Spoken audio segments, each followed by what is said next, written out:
Alhamdulillah, la louange est Allah qui est le Seigneur de l'univers. J'appelle ici et maintenant mes invités avant que les choses sérieuses ne commencent.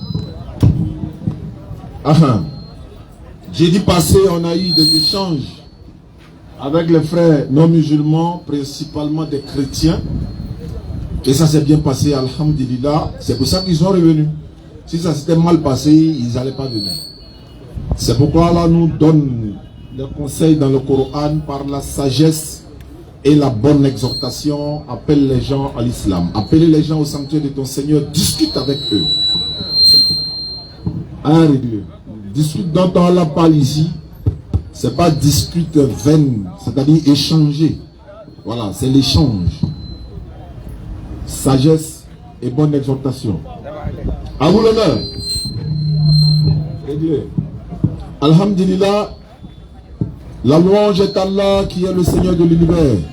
Alhamdulillah, Rabbil Alamin, wa salatu wa salam ala Rasulillah, wa ala alihi wa ashabihi, wa ala jami'i al-anbiya wal mursalin, wa man tabi'ahum bi ihsani ila yawmiddin. Rabbi shrah li sadri wa yassir li amri wa halul 'uqdatam min lisani yafqahu qawli. Subhanaka la ilma lana illa ma 'allamtana innaka antal halimul hakim. Arrête-le. Hein? Arrête-le, non? Voilà. Les frères sont de retour. Et c'est ce qu'on a l'habitude de dire à tous ceux qui nous suivent à travers le monde. Ici, c'est le scanner. Quand tu n'es pas d'accord, tu te déplaces, tu viens. Et puis, on va s'expliquer sur le tatami. Par la sagesse et la bonne exhortation. Il est écrit, il est aussi écrit. On ne se cache pas derrière. C'est-à-dire, tu es seul dans ta maison, il y a Makiwara devant toi, et puis tu dis, bon. Non, bon, carrément. Sors, viens sur le terrain. Et c'est ce qu'on demande à tous ceux qui nous suivent à travers le monde. Nous avons émis des options. C'est-à-dire, nous, on peut se déplacer pour aller dans ton village. On va aller faire des débats là, devant ton public. Ou bien tu viens ici. Tu dis, tu ne vas pas. Tu ne viens pas, nous, on ne va pas. Mais, comme Gédéon a dit une fois, il dit, on va faire comme Ukraine et Russie. Il dit non, lance le aussi, lance. Non, il dit non, c'est pas tennis. Voici des vrais hommes de Dieu. Ils sont venus pour qu'on puisse échanger. Comme je l'ai dit encore une fois, le thème du jour, c'est le salut. C'est-à-dire comment obtenir le paradis. Les musulmans espèrent, ils pensent, ils croient. Et ils ont la certitude que s'ils meurent, ils seront sauvés. Les chrétiens disent également, oui, nous croyons en ce que vous dites, hein, mais nous on dit, nous aussi, si on est mort dans notre belle religion, le christianisme, en croyant en Jésus-Christ, si on est mort, on sera aussi sauvé. En d'autres termes, il y a paradis musulman et puis il y a paradis chrétien. Parce que le musulman dit, chrétien n'en va pas au paradis. Chrétien aussi dit non, musulman aussi ne va pas au paradis. Donc on va venir regarder ce qui est écrit et puis on va analyser. Donc, modérateur bismillah. Assalamu alaikum wa rahmatullahi wa barakatuh. Wa alaikum assalam wa rahmatullahi wa barakatuh. Sans trop tarder, alhamdulillah, nous allons donner 5 minutes d'introduction à certains. Voilà. Vous avez 5 minutes pour introduire ou planter le décor.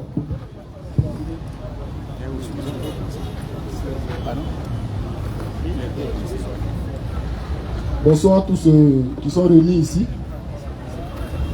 Et vraiment, je salue le frère Oustaz Diané et puis Ismaël Aka et puis toute la communauté musulmane qui sont vraiment très respectueux, très accueillants parce que nous étions là la semaine passée.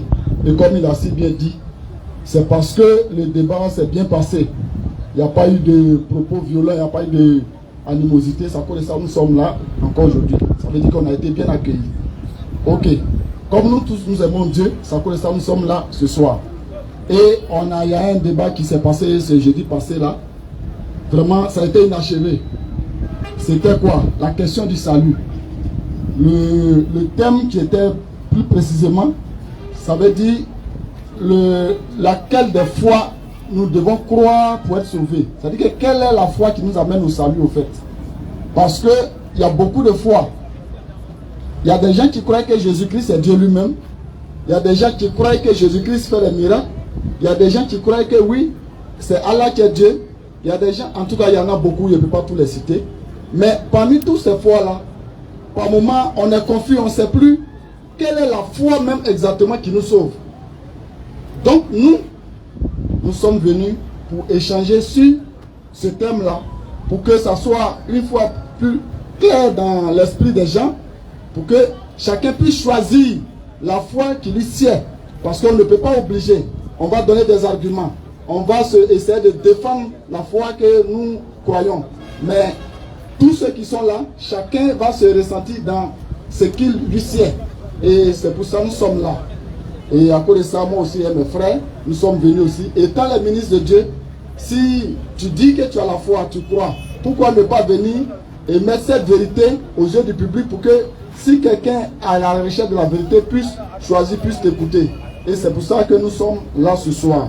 Donc, comme c'est l'introduction, c'est un peu le thème du débat qui est là. Et si mon frère a quelque chose à ajouter, il va ajouter. Non. Bon, monsieur Oussaf, il reste 3 minutes. Bon, comme c'est l'introduction, si vous voulez, on attaque en même temps. Parce que... Il n'y a pas de problème. D'accord, il n'y a pas de souci. Puisque nous sommes venus, on est basé sur les écrits. Nous, on a ce qu'on croit et ce qui est écrit. C'est ce qui est écrit, nous croyons.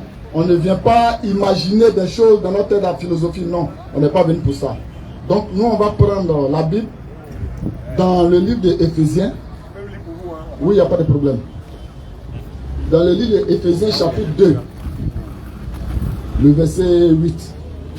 À partir du verset 8. Et qu'on va bien écouter, selon la Bible, qu'est-ce qui est écrit? Qu'est-ce qui nous sauve? On est sauvé comment? Ça sera tellement précis que peut-être qu'on n'aura même pas besoin d'argumenter.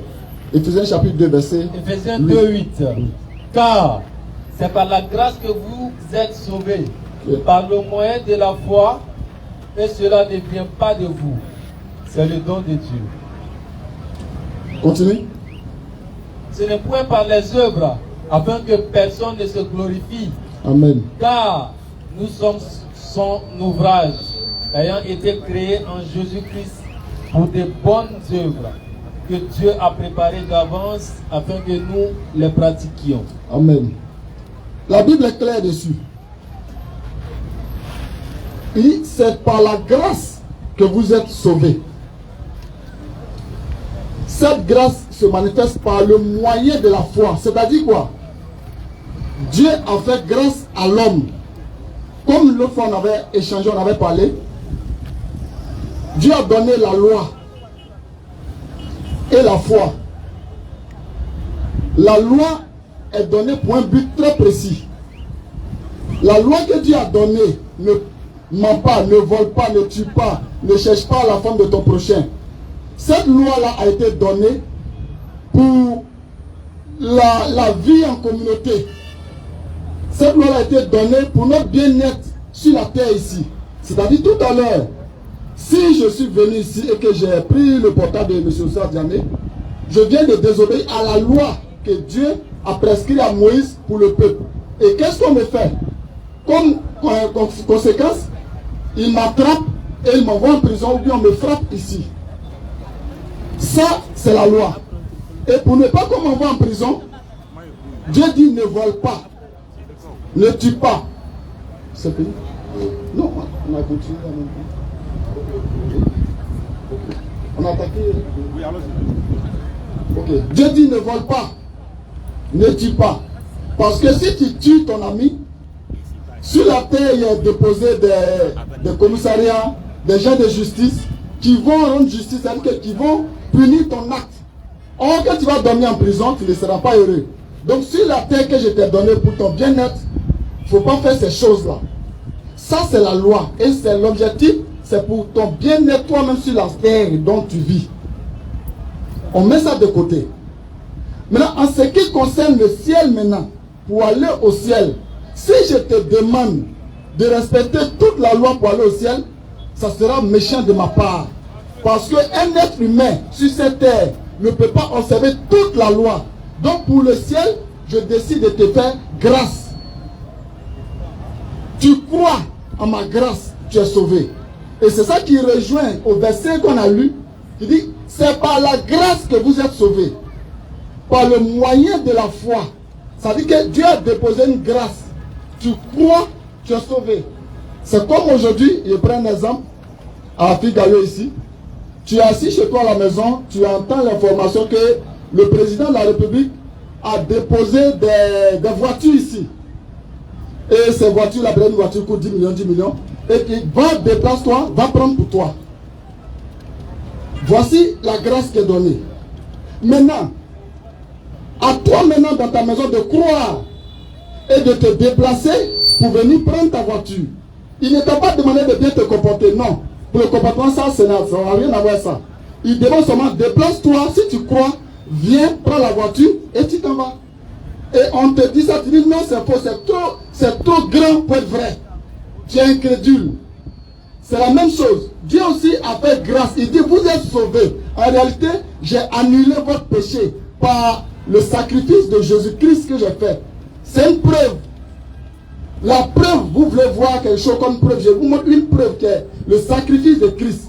À partir de cette preuve-là, croyez que je n'ai plus de problème avec vous en ce qui concerne le ciel. Vous êtes sauvés.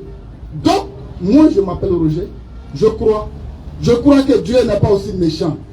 Je crois que si Dieu ne me demande pas des conditions pour la respiration, si Dieu ne m'impose pas des conditions pour la vie et qu'il me donne la vie gratuitement, la respiration gratuitement, ce n'est pas le ciel que Dieu va conditionner avec des commandements aussi pénibles que lui-même il sait qu'on ne peut pas observer. Raison pour laquelle nous croyons que si jamais il y a un Dieu qui existe, et je crois, si on devait être sauvé, c'est seulement que c'est par la grâce que l'homme peut être sauvé. Nous ne sommes pas contre du bon comportement de l'homme. On n'est pas contre. Nous sommes d'accord que sur cette terre, on doit bien se comporter pour être épanoui, pour être bien. Mais en ce qui concerne le ciel, en ce qui concerne le salut, nous croyons que c'est seulement que par la grâce que nous sommes sauvés. Et c'est un peu ce que nous croyons. Et c'est ce qui est vrai. En tout cas, chez moi, c'est ce qui est vrai. Parce que si c'est sur la loi que Dieu va nous juger, aucun homme ne sera sauvé. Soit on est sauvé par grâce, soit si on est sauvé par la loi, nous tous, on va à l'enfer. Parce qu'aucun homme, si certains, ne peut taper sa poitrine pour dire que moi, j'ai accompli tout ce que Dieu veut selon la loi et je serai sauvé. C'est la grâce seulement qui est quelque chose de sûr. La loi n'est pas sûre. La loi, c'est pas exact. Ça veut dire que si tu n'as pas volé, peut-être tu vas chercher femme. Si tu n'as pas cherché femme, tu vas passer mal. Il y a toujours quelque chose qui ne tombe pas dans la loi. Or, en ce qui concerne la grâce, c'est sûr. Si je dois aller passer un examen et que mon oncle m'appelle pour dire que il ne faut même plus venir passer l'examen parce que comment on appelle là, le diplôme que tu cherches, le bac par exemple, tiens, moi je te donne ça, c'est plus la peine. Tu as vu que c'est sûr. Mais s'il me dit, il faut aller passer le bac, par tes efforts, si tu as bien étudié, tu as bien travaillé, tu vas avoir. Ce n'est pas une grâce et ce n'est pas sûr. Parce que si je m'en vais, il y a beaucoup de choses qui peuvent arriver. Je peux penser pouvoir bien bosser, mais ce jour, je peux tomber malade. Ce jour, je peux être stressé et il y a beaucoup de choses qui rentrent en jeu. Donc ça, ce n'est pas une grâce. Donc quand il y a la loi, il n'y a rien de sûr. Ce n'est pas précis. On ne peut pas croire à la loi. On croit à la grâce. La grâce, là, c'est sûr. Je l'ai eu. Merci. C'est en cela que nous disons merci à Dieu. Parce que si nous devons observer la loi pour être sauvés, la gloire totale ne revient plus à Dieu, mais la gloire est partagée. Parce que je dirais à Dieu, c'est parce que j'ai fait quelque chose que je suis sauvé. Alors que quand à la grâce, devant la grâce, je ne peux pas, au plus grand jamais, me rendre la gloire. C'est-à-dire, je donne totalement la gloire à Dieu parce que c'est lui qui m'a gracié et m'a sauvé. Comme le temps est arrivé, on va échanger. Amen. Non. Alhamdulillahi Rabbil Alamin wa salatu wa salam ala Rasulillah wa salam alaikum wa rahmatullahi wa barakatuh. Alhamdulillah. J'ai beaucoup écouté le frère. J'ai saisi trois choses. C'est-à-dire la grâce, et puis également nos moyens ne peuvent pas, hein, et la loi également. Et puis également tu parles de... C'est-à-dire qu'il y a une contradiction dans ce que tu dis. Il y a beaucoup de contradictions. Pourquoi? Nous sommes unanimes, hein, nous sommes d'accord que la grâce de l'Éternel est au-dessus de tout. C'est-à-dire, quels que soient tes efforts et tout, l'éternel Dieu forcément va te récompenser pour ça quand même. Mais tu dis la récompense des gens, c'est la terre ici. C'est pas vrai. C'est pas vrai. Parce que quand Jésus dit aux uns et aux autres, je suis venu non pour abolir la loi, mais pour accomplir la loi. On parle de la loi. L'accomplissement de la loi, c'est pas forcément pour notre bien-être. Et tu as dit, si on appliquait toute la loi de Dieu, ça ne peut pas nous amener au paradis. Je vous ai dit jeudi passé, montrez-moi une seule loi de Dieu qu'on ne peut pas respecter. Je demande, montrez-moi une seule loi de l'éternel Dieu que l'on ne peut pas respecter. Je veux savoir. C'est vrai, il est écrit, mais il faut montrer. Voilà, cette loi-là, on ne peut pas respecter. Ça, c'est un. Deux, la grâce, c'est vrai. Mais quand vous parlez de grâce, là, si Jésus doit mourir pour vous, il n'y a plus de grâce. S'il y a grâce, il n'y a plus la mort de Jésus, puisque c'est grâce qui vous prend. Mais pourquoi cette grâce-là est conditionnée par la mort de Jésus encore? C'est que ce n'est plus la grâce. C'est ça le problème en fait. Si tu parles de grâce, nous on peut dire, bon, oui, la grâce, parce qu'on est musulman, voilà, il n'y a pas de conditions. Attends, le président de la République a-t-il besoin de conditionner un prisonnier pour le gracier? Non, je dois tuer ton frère qui a cocodile d'abord, et puis toi qui es en prison, on te gracier. Il n'y a pas de grâce en ce moment. Si c'est la grâce, certes, c'est la volonté de l'éternel Dieu, la pitié de l'éternel, il accepte, il te pardonne sans condition. À partir du moment où il y a une condition, ce n'est plus la grâce. C'est ce que je suis en train de dire. Si vous parlez de grâce, ne dites pas que Jésus est mort pour vos péchés. Deuxièmement, la foi dont on parle, Jacques chapitre 2, verset 14. Tu vas voir ce que la Bible dit. Dans le livre de Jacques, la foi ne peut pas aller sans les œuvres. C'est-à-dire que toi, si où tu es là, ici, je te dis, montre-moi ta foi. Tu ne peux pas. Tu vas montrer ta foi comment, en quoi faisant. Jacques 2,14. Jacques 2,14. Vas-y, frère. Mes frères. Que sert-il à quelqu'un de dire qu'il a la foi? Ça sert à quoi à une personne de dire, bon, j'ai la foi, oui. S'il n'a pas les œuvres. Si tu n'as pas les œuvres là, ça sert à quoi de dire j'ai la foi? Continue. La foi peut-elle le sauver? Est-ce que la foi peut-il te sauver? La foi uniquement peut te sauver? Continue. Si un frère ou une soeur sont nus. Quand tu dis tu as la foi, oui, ton frère à côté il est nu, l'autre est là il a faim.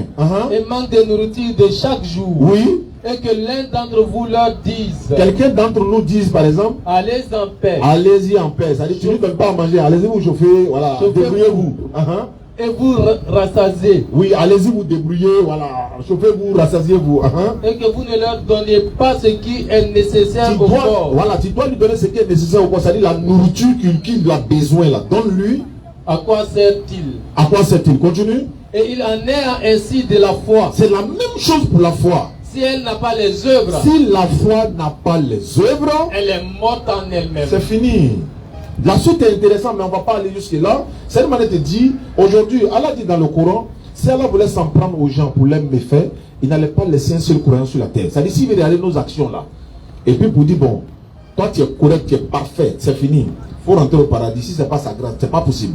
Parce qu'il y a forcément quelque chose, l'Éternel va te prendre sur ça. Peut-être l'orgueil, peut-être, voilà, tu as dû faire du mal à quelqu'un, peut-être. Il y a beaucoup de choses qui peuvent te prendre sur ça. S'il veut regarder ça, il n'y a pas quelqu'un qui va rester sur la terre. Maintenant, il nous demande de faire les œuvres. Ce sont nos compétitions. Nous sommes dans une compétition sur la terre.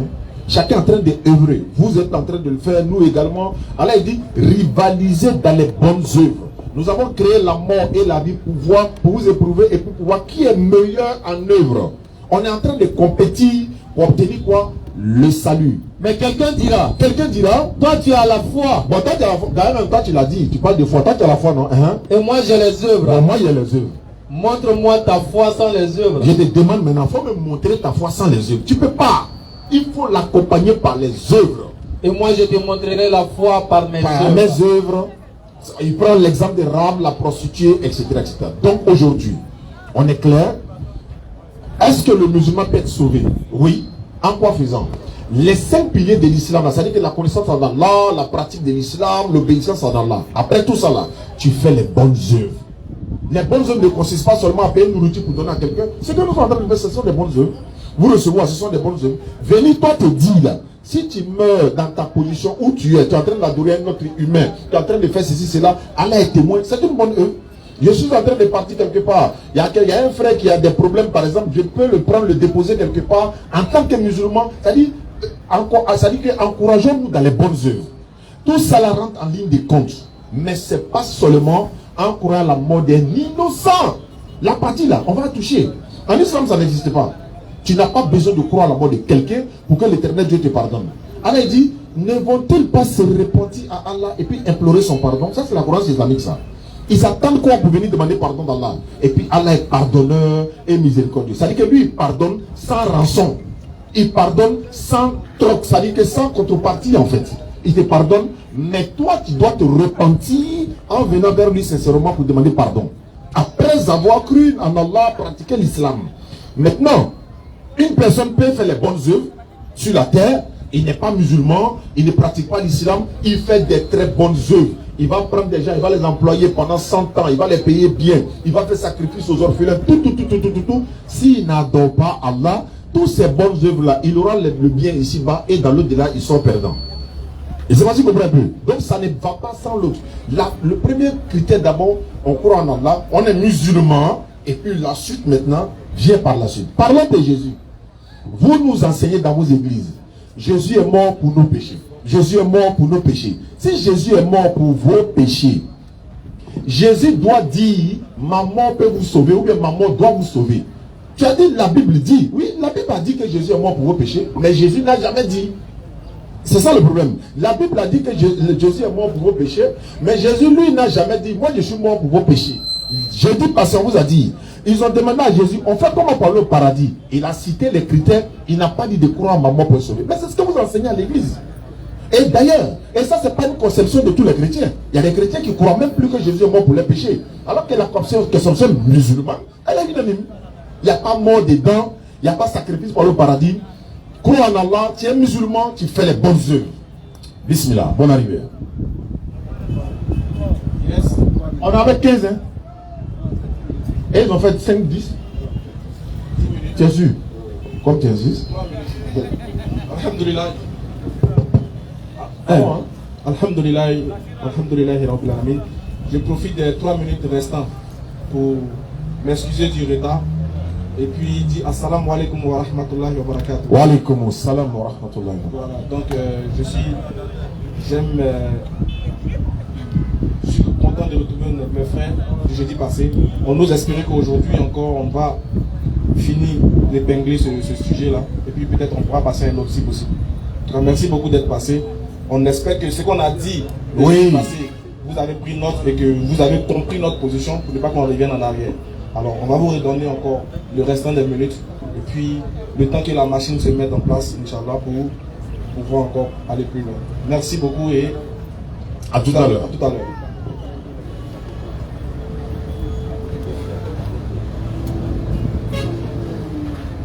Ok, vous avez 10 minutes encore pour deuxième. Ok, merci beaucoup. Vraiment, aujourd'hui, on sera très précis.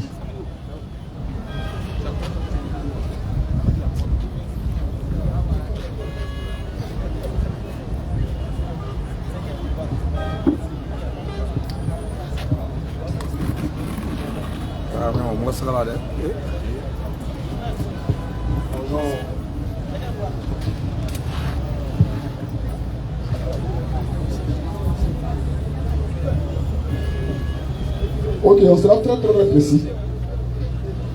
En fait, j'ai l'impression que on mélange les œuvres. On doit scinder les œuvres en deux.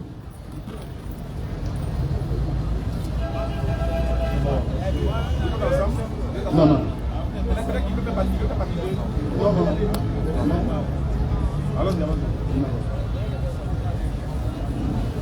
On va scinder les œuvres en deux.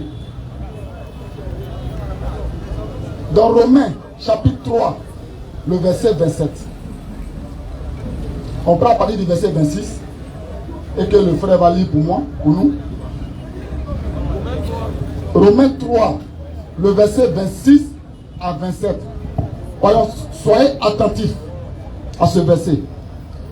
Romains 3, 26. Oui. Démontrer sa justice dans le temps présent, de manière à être juste tout en justifiant celui qui a la foi en Jésus. Où donc est le sujet de se glorifier? Il est exclu. Par quelle loi? Par la loi des œuvres? Non, mais par la loi de la foi. Amen. Car nous pensons que l'homme est justifié par la foi sans les œuvres de la loi. Amen. Ici, vous voyez que c'est clair. Il y a deux lois et il y a deux œuvres. Il y a la loi, les œuvres de la loi. Et puis, il y a les œuvres de la foi. Je donne un exemple des œuvres de la loi. Je ne dois pas voler. Ça, c'est la loi. Parce que si je vole, ils vont me punir. Ce n'est pas mon âme qui vont punir, mais ils vont punir ma chair.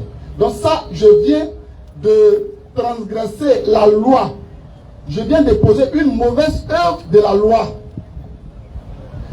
En face de cette loi-là, la personne ne peut se glorifier pour dire je fais bien. Ça, c'est les œuvres de la loi. Mais de quelle œuvre nous parlons? De quelle loi nous parlons? Nous parlons de la loi de la foi. Et la foi aussi a ses œuvres. Tout à l'heure, le frère Oustad Diané a touché Jacques chapitre 2, où la Bible dit que la foi sans les œuvres est une foi morte. Oui, nous sommes d'accord. La foi sans les œuvres est une foi morte. Quelle œuvre qui fait que ta foi est morte? C'est l'œuvre de la foi. Et l'œuvre de la foi, il donne aussi un exemple de l'œuvre de la foi. Je donne un exemple de l'œuvre de la loi.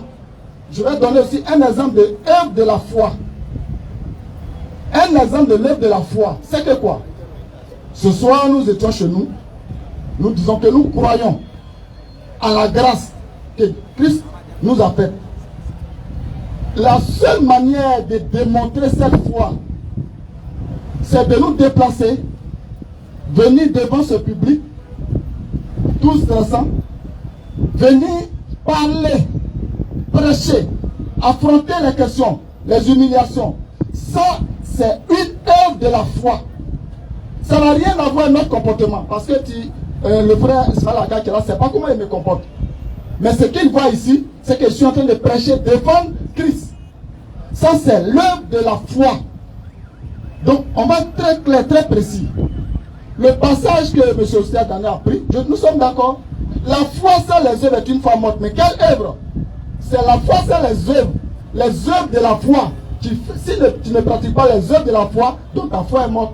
Encore une fois, l'exemple, quand on va dans Jacques chapitre 2, pardon, on va continuer là.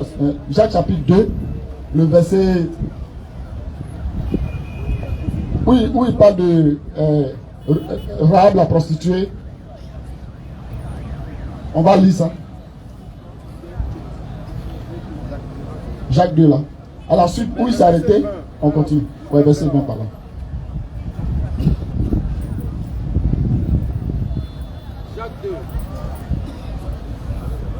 Jacques 2, au verset 20.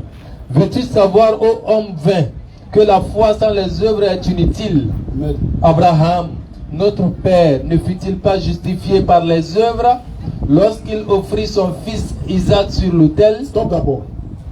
Vous voyez ici l'exemple que Dieu prend. Il dit Abraham, notre père, ne fut-il pas justifié par les œuvres? Quelle œuvre Abraham a faite pour que Dieu lui déclare juste? Ce n'est pas une œuvre de la loi. Ce n'est pas sur le comportement d'Abraham que Dieu a justifié Abraham. Ce n'est pas sur le comportement, ce n'est pas sur son comportement. C'est sur les œuvres de sa foi. Tel que quoi? Dieu lui a dit, offre ton fils en sacrifice. Tu dis, tu me crois. Tu as le choix. Soit tu dis, oui, je te crois, mais je ne peux pas offrir mon fils. Soit tu as la possibilité de justifier ta foi en allant sur l'autel pour aller sacrifier Isaac. Et en allant sacrifier Isaac, ça n'a rien à voir avec le comportement d'Abraham, mais ça c'est une œuvre de la foi. C'est la foi d'Abraham qui lui permet de se déplacer et d'aller sacrifier Isaac. Qui n'a rien à voir avec le comportement d'Abraham, je précise ça très bien. Donc ici, vous voyez les exemples qui sont cités. On dit Abraham, notre père, ne fut-il pas justifié par ses œuvres quand il offrit Isaac en holocauste? Le deuxième exemple encore qui suit, que Dieu prend encore. Tu vois que la foi agissait avec ses œuvres, oui, et que par les œuvres la foi fut rendue parfaite. Ainsi s'accomplit ce que dit l'Écriture. Abraham crut à Dieu et cela lui fut imputé à justice. Amen. Et il fut appelé ami de Dieu. Abraham crut à Dieu. Abraham ne s'est pas bien comporté, mais Abraham crut à Dieu. Tout à l'heure, je ne connais pas le comportement de M. Ossadiane ou de Ismaël Aka. Ça, je m'en fous de ça. S'il a les bobos, ça, je ne sais pas à mon niveau. Mais ce que je sais, c'est qu'il est en train de démontrer sa foi par ses œuvres. En quoi faisant, en organisant ce programme, venir prêcher la parole de Dieu. Voilà l'œuvre de la foi. On continue. Au verset 24, Oui. vous voyez que l'homme est justifié par les œuvres et non par la foi seulement. Amen. Rahab, la prostituée, ne fut-elle pas également justifiée par les œuvres lorsqu'elle reçut les messagers et qu'elle les fit partir par un autre chemin? Amen, c'est bon. Rahab, la prostituée. Si ce n'est pas le comportement que l'homme est justifié, on ne peut pas justifier Rahab. Parce que la Bible, Dieu déclare qu'elle est prostituée. Mais pourquoi elle est justifiée? En quoi est-ce qu'elle a montré sa foi? Ce n'est pas par son comportement. Parce que si ce n'est pas son comportement, elle est prostituée. Déjà, elle est disqualifiée. Elle a démontré sa foi en cachant les espions qui sont venus. Puisqu'elle croit en Dieu, elle croit qu'ils sont dans la vérité. Donc elle les soutient, elle œuvre pour les cacher pour eux. Vous voyez que les exemples qui sont cités par rapport à l'œuvre dont Dieu nous demande n'a rien à voir avec le comportement de l'homme. Alors, je veux qu'on ait qu'à dissocier. Je ne suis pas contre le bon comportement de l'homme. Mais ce n'est pas de cette œuvre-là que la Bible parle. Les œuvres de la foi, c'est de ça que la Bible parle. La foi sans les œuvres est une foi morte, je suis d'accord. Même si les pasteurs confondent, ils mélangent tout. Mais aujourd'hui, je vous demande pardon. Ne nous mettez pas trop dans le groupe des chrétiens. Oui, si croire en Christ, on appelle ça chrétien, bon là on accepte. Mais nous sommes neutres. Parce que nous aussi, nous ne sommes pas contre musulmans. On peut accepter comme on l'appelle musulman. Parce que ce n'est pas le nom. Mais nous, nous croyons. Donc, nous devons démontrer ce qui est vrai. Donc, les œuvres dont Jacques parle ici, c'est les œuvres de la foi et non les œuvres de la loi. Et effectivement, la foi sans les œuvres de la foi, c'est une foi morte. Donc, on va laisser encore, vous allez pousser votre pion pour qu'on puisse le vol. Ok, c'est bon. Alhamdulillah, juste 2 minutes, Ismaël va compléter. C'est ce que j'étais en train de dire en fait. Les deux vont de pair. La dernière fois, tu as dit, toi tu es déjà sauvé d'office. Ce qui est faux et archi faux. Tu as dit, tu es déjà sauvé d'office. C'est-à-dire que toute action mauvaise que tu vas commettre ici, tu ne peux pas perdre le salut. Alors on t'a même demandé, donc tu peux aller chez les prostituées, etc., etc. Il a dit oui, mais lui, son salut, tant que Jésus l'a déjà garanti, donc lui n'a pas de problème. C'est pour ça que toi, tu es obligé de t'approcher pour parler de l'exemple de Rahab, la prostituée là. Elle a aidé les prophètes, non? Mais il y a une femme en islam, dans l'histoire de l'islam, qui a donné de l'eau à un chat et puis elle est rentrée au paradis. Ça, c'est l'action qu'elle a posée, même si peut-être elle n'avait pas un bon comportement, etc. Donc, l'action qu'elle a posée là, peut la sauver. Donc, les deux vont de pair. Ça veut dire que c'est cumulé. Mais quand vous enseignez pour dire, supposons d'autres enseignent, vous êtes d'accord avec ça, qu'un chrétien ne perd pas le salut. Ça veut dire quelle que soit l'action, il va aller mourir chez les prostituées. Il va violer. On t'a même pris l'exemple de viol. J'ai dit parce que tu as dit oui. Même si toi tu violes quelqu'un là, toi tu seras sauvé. Mais en ce moment-là, on est dans quel monde? C'est-à-dire que le monde des humains va te juger, à plus forte raison le monde de Dieu. C'est-à-dire que le jour du jugement dernier, tu seras condamné. C'est-à-dire que quoi? Même dans la Bible, on va prendre 1 Samuel 2, verset 3. 1 Samuel chapitre 2, verset 3. Tu vas voir ce que l'Éternel Dieu va dire. Et c'est coranique. Elle a dit, celui dont la balance sera lourde, il sera dans une vie agréable. Quelle balance? En fonction de tes actions. Je répète après la croyance en Allah. Mais après tout ça, on va rentrer dans le but du sujet. On va voir maintenant comment vous êtes sauvés. Et puis on va y arriver. Allons-y. 1 Samuel 2, verset 3. Oui. Ne parlez plus avec tant d'auteur. Oui. Que l'arrogance ne soit... J'ai raté le verset. Ça c'est peut-être. C'est Symphonie 2.3. Symphonie 2.3. Ici là c'est peut-être. Hein. On dit peut-être seriez-vous épargné au jour de la colère de l'Éternel. Et si ce verset parle de peut-être, quand tu parles de ce que tu as déjà le salut garanti, alors que la Bible dit peut-être seriez-vous épargné au jour de la colère de l'Éternel. Pourquoi il y a peut-être? Allons-y. Sophonie 2, verset 3. Vas-y, frère. Cherchez l'Éternel, vous tous. L'Éternel s'adresse à vous. Cherchez l'Éternel, vous tous. Humbles du pays. Humbles du pays. Qui pratiquez ses ordonnances. Oui. Recherchez la justice. Recherchez la justice. Recherchez l'humilité. Recherchez l'humilité. Peut-être serez-vous épargnés au jour de la colère de l'Éternel. Est-ce que tu comprends? Maintenant, quand on retourne dans le premier verset, ils vont dire toutes les actions sont pesées par l'Éternel Dieu dans la Bible. Pourquoi vos actions sont pesées? Pour faire quoi? On doit peser, trouve-moi le verset rapidement. On doit peser vos actions là pour faire quoi? Mais c'est coranique aussi. Ne parlez plus avec tant d'auteurs. Dans le verset 1 Samuel 2, verset 3. Merci beaucoup. Ne parlez plus avec tant d'auteurs. Oui. Que l'arrogance ne sorte plus de votre bouche. Ce que tu as dit jeudi passé, c'est de l'arrogance. Hein. Tu dis que tu as déjà le salut garanti, quelque chose, ce qui va se passer. Dieu dit non, il faut arrêter. Hein. Continue. Car l'Éternel est un Dieu qui sait tout. Il est un Dieu qui sait tout. Et par lui sont pesées toutes les actions. Mais la question qu'on se pose là, pourquoi doit-on peser vos actions? Pour obtenir quoi? Pour évaluer quoi? Il doit peser là pour évaluer quoi? Vos bonnes actions et vos mauvaises actions, c'est coranique. Nous on accepte, c'est coranique. Je répète encore, Jésus est mort pour vos péchés. On va y arriver. Bismillah.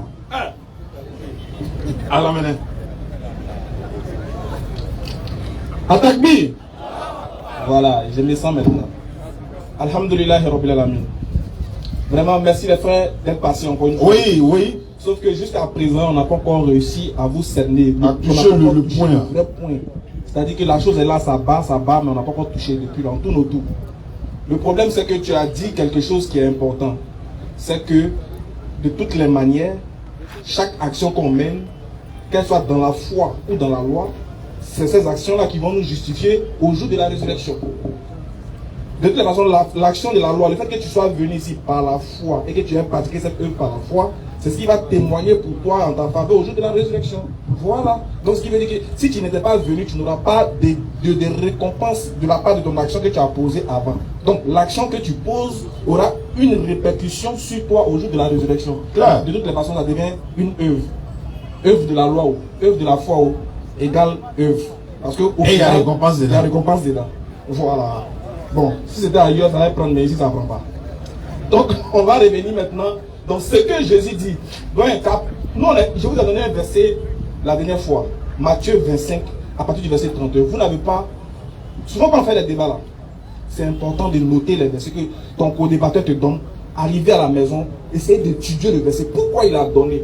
C'est vrai que quand on est dans la foule, on n'a pas le temps d'expliquer les versets. Vous voyez, mais on vous donne pour que après, même vous-même, vos versets que vous donnez là, moi j'ai mémorisé ça. Quand je suis arrivé à la maison, je suis allé passer sur peine pour voir si vraiment, si c'est éloquent ce que vous avez dit.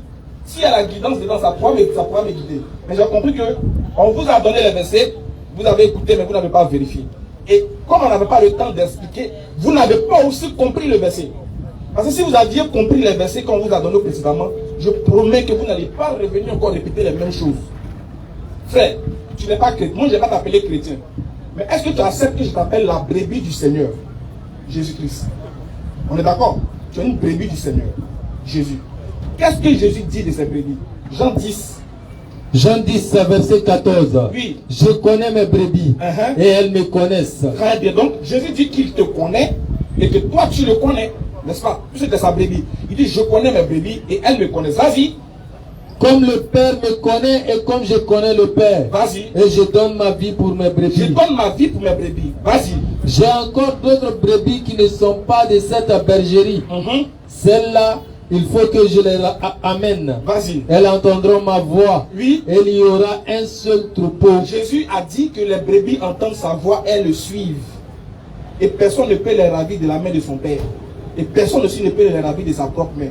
Donc une brebis, quand elle entend la voix de son berger, qui est Jésus, doit comprendre automatiquement et suivre. Maintenant regarde, si tu es la brebis de Jésus, tu sais pourquoi tu es la brebis de Jésus, Jésus va te dire pourquoi tu es sa brebis, si vraiment tu te réclames de lui. Écoute bien, moi c'est pas moi qui parle, c'est Jésus qui parle. Donc oublie-moi, et puis imagine-toi que c'est ton maître qui est en train de te parler au travers des Écritures. Parce que je ne vais pas interpréter. Je veux que tu écoutes et que tu médites toi-même. Parce que c'est que tu as la capacité de méditer. Tu vois, non? Essayons de monter le niveau de la spiritualité au niveau 5. On a encore un. Voilà, montons un peu montons le vécu. Très bien. Donc on va essayer de monter un peu le niveau. Maintenant, allons maintenant dans Matthieu 25. Regarde maintenant. Si tu es la brebis du Seigneur, écoute ce que Jésus te dit. Matthieu 25, verset 31. Oui. Lorsque le Fils de l'homme viendra dans sa gloire. Là, on est au renouvellement de tout chose, on est au jour de la résurrection. Écoutez bien, vas-y. Lorsque le Fils de l'homme viendra dans sa gloire. Oui. Avec tous ses anges. Quand le Fils de l'homme viendra dans sa gloire avec ses anges, oui. Il s'assiera sur le trône de sa gloire. Il va s'asseoir sur le trône de lui, sa gloire, oui. Toutes les nations seront assemblées devant lui. Exactement. Continue. Il séparera les uns d'avec les autres. Donc lui, il va séparer les uns d'avec les autres. Qu'est-ce qu'il va faire qu'il va séparer et qui il va séparer? Écoutez bien sur le verset. Vas-y. Comme le berger sépare les brebis d'avec les boucs. Stop. Ouais. Est-ce que vous êtes d'accord que vous êtes les brebis du Seigneur? Vous êtes d'accord que vous êtes les brebis du Seigneur? Donc, on dit au jour de la résurrection, Jésus va venir et il va séparer les brebis d'avec les boucs. Donc, celui qui n'est pas une brebis est un bouc. Donc, celui qui suit Jésus est la brebis. Donc, vous êtes les brebis. Donc, Jésus dit, il va séparer les brebis d'avec les boucs. Donc, il y aura une différence entre la brebis et le bouc. Qu'est-ce qui va faire la différence entre la brebis et le bouc? Écoutez, allez-y. Et il mettra les brebis à sa droite et les boucs à sa gauche. Donc, il va vous prendre, vous là, il va vous mettre à sa droite et les autres à leur gauche, à sa gauche plutôt. Vas-y. Alors le roi dira à ceux qui seront à sa droite. Maintenant, vous les brebis qui êtes à sa droite, là, vous savez pourquoi il vous a mis à sa droite? Le Père il va vous expliquer pourquoi il vous a pris, il vous a mis à sa droite. Quand on dit la droite, c'est que c'est la faveur de Dieu, c'est que vous méritez le royaume des cieux. Vas-y. Venez. Il dit venez. Vous qui êtes bénis de mon Père. Vous qui êtes bénis de mon Père. Pardon, je vais expliquer ça. On va expliquer, vous allez comprendre. Vas-y. Prenez possession du royaume qui vous a été préparé dès la fondation du monde. Ouais. Je veux une confirmation. Est-ce que le royaume ici, là, c'est le paradis? C'est le paradis? Ok, merci. Donc, c'est-à-dire, il vous dit, vous serez au paradis. Il va vous donner la raison. Écoutez bien, si vous n'acceptez pas, c'est que vous n'allez pas au paradis. Ah, ouais. Si tu es la brebis du Seigneur, le message t'est adressé. Si tu refuses d'accepter ça, c'est que tu ne vas pas aller au paradis. Parce que la condition pour aller au paradis, c'est ce que le maître m'a dit. C'est quoi la condition? Vas-y. Car j'ai eu faim. J'ai eu faim. Et vous m'avez donné à manger. Arrête-toi. Ça, c'est une œuvre de la loi et de la foi. Oui, donnez-lui le micro. On va changer. J'ai eu faim. Vous m'avez donné à manger. C'est une œuvre de la loi et de la foi. Selon vous, c'est une œuvre. Non, moi, il n'a encore rien dit. Non, je réponds. Oui. Écoute-moi bien. Oui. Quand tu lis là, il y a ce que tu comprends. Il y a ce que je comprends. Après, vous avez dit selon vous. Selon vous, Jésus est en train de parler de la gentillesse terrestre. Non, il dit j'ai eu faim, vous m'avez donné à voir. Cette action-là, c'est une œuvre de la loi et de la foi. Je suis en train de répondre. Oui. Selon moi là, oui. C'est une œuvre de la foi dont Jésus est en train d'énumérer. C'est pas grave, c'est une œuvre. Voilà. C'est pas grave. Vous avez dit selon vous. Non, moi-même, si tu veux que tu dises même c'est une œuvre de la foi. Ok. C'est que c'est une œuvre. C'est une œuvre de la foi, selon moi. Mais selon toi, c'est une œuvre de la loi dont Jésus est en train de parler. Non, moi-même, il veut que tu dises que c'est une œuvre de la foi. Oui, donc selon moi, selon ma compréhension, par après il a pris la parole, il a te demandé si c'est une œuvre de la foi. D'accord, je suis d'accord. Okay. Si tu dis c'est une œuvre de la foi, je suis d'accord. Non, on va monter au niveau dont tu dis non. On est au niveau, non. Voilà, donc on est attrape le micro d'abord. On est toujours au niveau. Donc c'est une œuvre de la foi. Oui. De toutes les façons, est-ce que c'est pas une œuvre, c'est toujours une œuvre. Oui. Très bien. Maintenant, si on va voir, moi je ne veux même pas discuter avec toi sur l'œuvre de la foi ou pas. C'est une œuvre. Continue. J'ai eu soif. J'ai eu soif. Et vous m'avez donné à boire. C'est toujours une action qui est menée. J'étais étranger. Il dit j'étais étranger. Et vous m'avez recueilli. Vous m'avez recueilli. C'est une action qui se passe sur terre, qui s'est passée sur terre. J'étais nu. J'étais nu. Et vous m'avez vêtu. Il n'était pas nu au jour de la résurrection. Il n'était pas nu au ciel là-bas. C'est à terre ici, il était nu. Et puis vous l'avez fait ça. Vas-y. J'étais malade. J'étais malade. Et vous m'avez visité. C'est une action. C'est une œuvre encore. Vas-y. J'étais en prison. C'est-à-dire que c'est à cause de ça que vous êtes au paradis. Hein. Et vous êtes venu vers moi. Est-ce que tu comprends? C'est à cause de ça. C'est pas parce qu'il est mort. Hein. Jusqu'à présent, il n'a pas considéré parce que tu as cru que mon sang a coulé. Il est en train de citer pourquoi tu es au paradis. Parce que j'ai eu faim, tu m'as donné à manger. J'ai eu soif, tu m'as donné. J'étais malade, tu es venu me voir. Continue. Les justes lui répondront. Maintenant, les justes là, vous, les brebis, la lui demandent, oui. Seigneur. Seigneur. Quand avons-nous vu avoir faim? Oui. Et t'avons-nous donné à manger? Mais les gens demandent, mais non, on t'a jamais vu avoir faim. Puisque c'est toi qui parles, on t'a jamais vu. Écoute ce que Jésus dit. Ou avoir soif et t'avons-nous donné à boire? Oui. Quand avons-nous vu étranger, t'avons-nous recueilli? Il lui demande, mais quand est-ce qu'on a fait ça? On a fait tout ça avec toi, oui.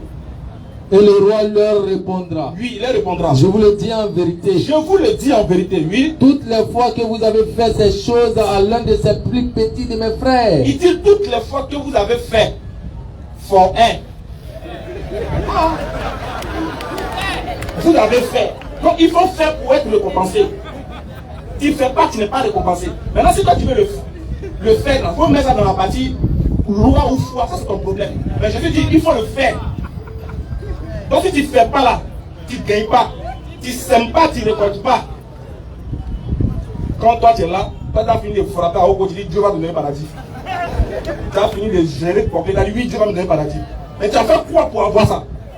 Tu as fait quoi? Tu n'as pas dit que le paradis, quand tu dis que le paradis là, Dieu ne veut même pas que tu fasses une action pour que tu sois justifié. Mais je suis en train de justifier vos actions.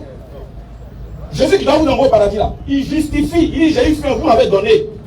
J'ai eu soif, vous l'avez fait. C'est parce que vous avez fait là. Continue. C'est à moi que vous les avez faites. Il dit chaque fois que vous faites ça à quelqu'un là, c'est comme si c'est à moi que vous faites. Continue. Ensuite, il dira à ceux qui seront à sa gauche. Ceux qui sont à gauche là, c'est-à-dire ceux qui vont aller en enfer là. C'est pourquoi Jésus dit qu'ils vont aller en enfer. Oui. Retirez-vous de moi. Il dit retirez-vous de moi. Maudit. Maudit, hein? Oui. Allez-y dans le feu. Allez-y dans le feu. Pourquoi il les envoie dans le feu? Est-ce que c'est une question de foi, de loi, de moi? C'est pas, il n'y a pas fait de loi dedans. Il n'y a pas fait de foi, il n'y a pas fait de moi, il n'y a pas fait de toi, il n'y a pas fait de soi. Vous aimez trop trouver des petits trucs, des jeux de mots pour pouvoir vous en sortir quelque chose qui est clair. Il dit, reprends la phrase. Il dit ensuite, il dira à ceux qui seront à sa gauche. Ceux qui seront à sa gauche. Retirez-vous de moi. Il dit, retirez-vous. Maudit. Maudit à vous. Allez dans le feu éternel. Allez dans le feu. Pourquoi tu les envoies dans le feu? Ils ont fait quoi puis tu les envoies dans le feu? Vas-y. Qui a été préparé pour le diable et pour ses anges. Oui. Car j'ai eu faim. J'ai eu faim. Et vous ne m'avez pas donné à manger. Donc, il faut dire que toi tu as la foi. Quelqu'un n'a qu'à avoir faim. Il faut dire le visage. Le gars te dit, ah, j'ai faim, tu as 2000 slots, tu n'es pas prêt. Et puis tu penses là. Jésus te dit, il faut avoir la foi. Il faut avoir la foi. Mon frère, t'as fait. Depuis le matin, ne pas m'enlever maintenant. Non, il faut avoir la foi. Quand tu as arrivé, merci pour lui, tu as avoir la foi. La fin, ça va pas. Tu es dans la soupe de la côte, il faut avoir la foi. Non. Pourquoi? Regarde, la question qu'elle vous pose, pardonnez, répondez aux questions. Ouais. Pourquoi ils vont aller dans le feu? Selon le texte, hein. Je n'ai pas dit selon autre chose.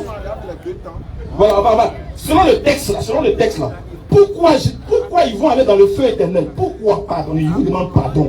Il vous demande merci et pardon. Répondez à la question. Répondez en même temps pendant qu'on dit. Pourquoi Jésus va les envoyer en enfer? Pourquoi ils sont dans le feu? Pourquoi ils vont aller dans le feu? Pardonnez, selon le texte. Donc je réponds. Oui. Vraiment, je rends gloire à Dieu parce que vous sautez de verset en verset. Écoutez très bien. Il faut répondre d'abord. Dieu merci, mais je vais répondre. Oui. Il n'y a pas un verset qui me freine. Je vais répondre. C'est pas pour t'effrayer, c'est pour Je vais répondre. Oui, c'est pas pour t'effrayer. Attends. Mais rends gloire à Dieu Je parce vais expliquer quelque que chose. chaque chapitre 2, là, vous avez compris là. Attends. Donc on est là maintenant. Je tiens à préciser une chose. Les questions qu'elle te pose, c'est pas pour t'humilier. Hein. Je suis pas dans cette optique. Non, je sais ça. Non, mais je vais répondre. Voilà, moi je suis pas dedans. Ok. C'est pour éclairer la lanterne des gens. Plus toi-même ta propre lanterne. C'est pas pour t'humilier. Donc, Jean chapitre 6, verset 63. Et mon verset là. C'est ça pour vous répondre? Attends, il se va regarder agité au Dieu. Il ne s'est pas agité. Parce que la réponse est dans le même verset. J'ai l'habitude de te voir calme. Calme-toi. Jean chapitre 6, verset 63. Ah, d'accord. On va monter le mercredi. On va monter. Il va lire. Jean 6, au verset 63. C'est l'esprit qui vivifie. La chair ne sert de rien. Les paroles que je vous ai dites sont esprit et vie. Amen. C'est l'esprit. C'est la compréhension qui vivifie. Il faut bien expliquer ça. C'est l'esprit qui vivifie. Maintenant, Et Jésus dit que les paroles qu'il dit là sont esprit et vie. maintenant, est-ce qu'il s'est arrêté là? Ça veut dire que Est-ce qu'il s'est arrêté là? si tu me poses question, laisse-moi le temps de répondre. Ou bien soit, prends ton temps, quand on va arriver dans la question-réponse, on va se concerner. Ah, c'est échangeant. Donc si tu me poses une question, parce que c'est celui qui ment, c'est celui qui ne dit pas la vérité, qui aime sauter les choses. Moi, quand tu me poses une question, tant qu'on ne répond pas, on ne va pas devant. D'accord, vas-y, donc réponds à la question. Jésus dit les paroles qu'il nous dit là, c'est esprit et vie. Ça veut dire que la compréhension dont toi, tu as ça sur le verset que tu as donné, où il dit j'ai eu faim, j'ai eu soif là. Toi, tu comprends ça de manière charnelle. Maintenant, je vais te donner l'explication. Allons-y. À cause de ça, tout à l'heure, il t'a dit que toi, tu as ta manière à toi de comprendre ça. Est-ce qu'il t'a demandé de m'expliquer? T'as vu, non? Mais quelle est la question qu'il m'a posée? T'as vu? Tu dis que moi, ça, j'étais en réalité, c'est là tu n'as pas Tu as posé quelle question? Je t'ai pas dit de m'expliquer. Bon, quelle est la question que tu as posée? J'ai demandé de me répondre. J'ai dit, réponds à la question que j'ai posée. Jésus dit, retirez-vous de moi, maudit, allez dans le feu éternel qui est préparé pour le diable et ses anges. Je demande, pourquoi Jésus, selon le texte, moi, il y a les versets, il veut que lui-même sorte de sa bouche. Selon le texte où Jésus est en train de parler là, pourquoi il les envoie en enfer? C'est ça, il dit là, les mots qui sont employés dedans, faim, soif, prison là. En fait, il me dit de te répondre, mais je ne peux pas te répondre sans t'expliquer. Parce que pour que tu comprennes ma réponse, il faut que je t'explique. Maintenant, quand je vais expliquer, tu dis réponds. Est-ce qu'on peut répondre sans expliquer? Non, mais en fait, tu veux expliquer une chose qui n'est pas demandée. C'est la chose que je vais expliquer. C'est parce que, comme je t'ai dit, tu es encore agité. Comme toi, je vais expliquer. Si tu me donnes le temps, je vais expliquer. Ok. Les paroles que Christ dit là, c'est esprit et vie. Jésus-Christ a dit que l'homme ne vivra pas seulement que de pain, mais de toute parole qui sort de la bouche de Dieu. C'est-à-dire que la parole de Dieu aussi là, on mange. Est-ce que vous comprenez? Quand on dit l'homme ne vivra pas seulement que de pain, ça veut dire que l'homme là, il y a une partie charnelle qui mange le pain physique. Mais ton esprit, ta pensée là, lui il mange quoi? Il ne mange pas pain. Il mange la parole de Dieu. On appelle ça aussi nourriture. Alors que quand toi tu as une nourriture, tu vas penser directement à Gaba dont on mange ici là. Est-ce que vous comprenez? Alors que l'esprit ne mange pas ces choses-là. L'esprit c'est sa nourriture. Mais tout comme ça, il y a deux mots, on appelle ça nourriture. Donc cette nourriture-là, il y a la nourriture selon la chair et puis la nourriture selon l'esprit. Donc les mots qui sont employés dans ce verset, la faim, la nudité, la prison, en fait, ce n'est pas des mots qui sont employés pour la chair, mais c'est pour l'esprit. C'est ce qu'il veut t'expliquer. Tu comprends? La faim là, quand toi, Ismaël Aga, tu es arrêté là, si le jour ton estomac a faim de verre, tu t'en vas manger. Mais à des jours tu es rassasié, mais ton esprit a faim de la parole de Dieu. Puisque Jésus, les paroles qu'il dit ne sont pas la chair, mais c'est esprit et vie. Donc les mots que Jésus-Christ emploie, attention, l'autre fois on a pris des versets, tu allais prendre où Jésus a donné les commandements aux jeunes de rester par les disciples, allez te faire ressortir la pensée qui est dedans, pas la chair. C'est dans la même mélange nous sommes. Les mots que Jésus emploie là, ce n'est pas pour la chair. Quand on dit la faim là, il y a la faim physique, et puis il y a la faim spirituelle. Il y a la soif physique, et puis il y a la soif spirituelle. Il y a la prison physique, et puis il y a la prison spirituelle. Quand on dit quelqu'un est emprisonné, il y a deux sens. Il y a la prison de la Makala, et puis il y a la prison de son esprit. Il est endoctriné par une mauvaise doctrine. Il est en prison. Il faut le libérer. Donc pour Jésus là, tous les mots qu'il emploie là, moi il comprend ça dans le sens de l'esprit. D'accord. Dans le sens de l'esprit, non. Il va les envoyer en enfer dans le sens de l'esprit comment? Quand il dit j'ai eu faim, c'est pas ce qu'il t'a demandé. Mais pose ta question. Je dis. Écoute, ça fait 4 fois que je repose la question. Tu dis laisse-moi parler, je t'ai laissé parler. Oui. Mais tu ne réponds pas à ma question. Quelle est la question? Je dis, dans le texte de Matthieu 25 là, oui. Jésus a cité ceux qui ont fait les choses. Oui. Il dit vous là, parce que vous avez fait ça, allez-y au paradis. Oui. Il y a un autre groupe, on les appelle les boucs. Oui. Il dit, ceux-là, ils vont les envoyer en enfer dans le feu. Pourquoi il va les envoyer dans le feu? C'est ce qu'il te demande. Pourquoi il va les envoyer dans le feu? Parce que spirituellement, ils n'ont pas nourri des gens qui avaient soif, qui avaient faim dans l'esprit, dans la parole. Attends. Non mais tu es méchant. Je ne sais pas. Vous devez refuser de comprendre. Si je m'en vais chez le stade d'année, écoute-moi, non, une seconde. Non, pardon. Si je m'en vais chez le stade d'année. En fait, chrétien, non mais vous êtes pur. Écoute, une seconde. Voilà. Quand je marche au stade d'année, il est assis. Il y a deux problèmes. Il y a le problème de son ventre physique. Il y a ça. J'ai le choix. Soit il lui donne cette nourriture et il se nourrit, il est rassasié. Mais est-ce que je lui ai donné la parole de Dieu pour qu'il soit content? Les gens qui étaient à Jésus, Donc il y a la nourriture, il y a la soif physique, il a dit simplement, spirituelle. j'avais faim. Vous ne m'avez pas donné à manger. Ils sont arrêtés là et ils le coûtent.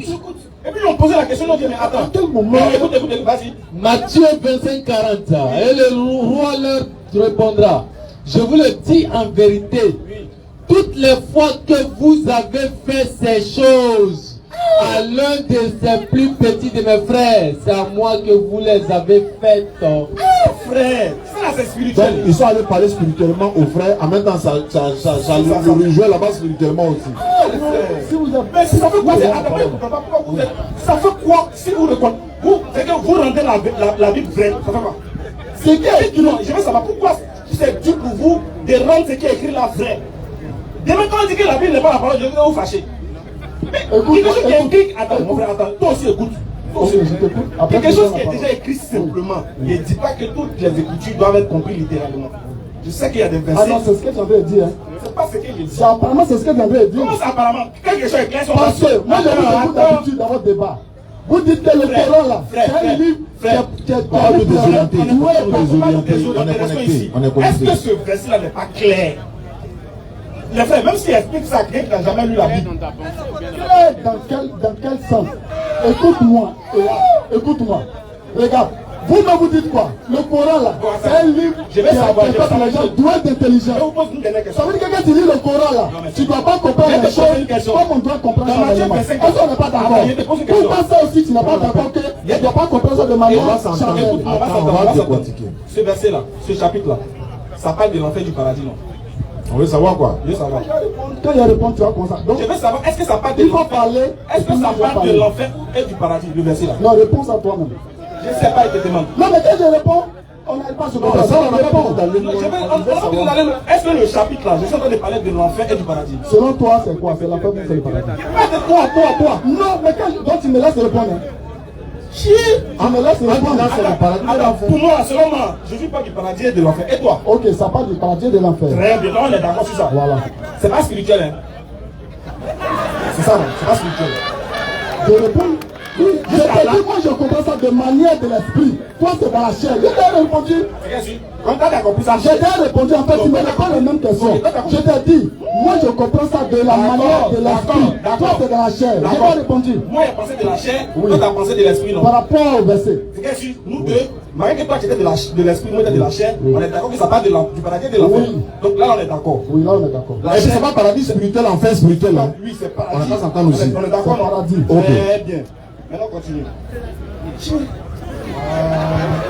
Ensuite, il dira à ceux qui seront à sa gauche. Bon, quand il dit, il dira à ceux qui sont à sa gauche, c'est-à-dire de ceux qui ne sont pas, puisqu'il a partagé deux, il a mis les brebis à sa droite, c'est-à-dire vous. Voilà pour te demander, est-ce que tu es la brebis du Seigneur?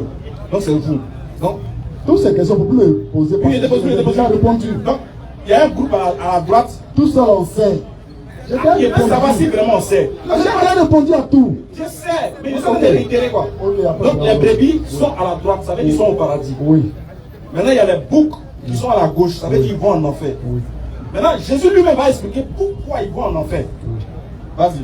Ensuite, il dira à ceux qui seront à sa gauche, Hein. retirez-vous de moi, Oui. maudits, allez dans le feu éternel qui a été préparé pour le diable et pour ses anges. Ça, on est toujours dans vrai paradis en fait. C'est toujours en fait vrai, c'est pas spirituel.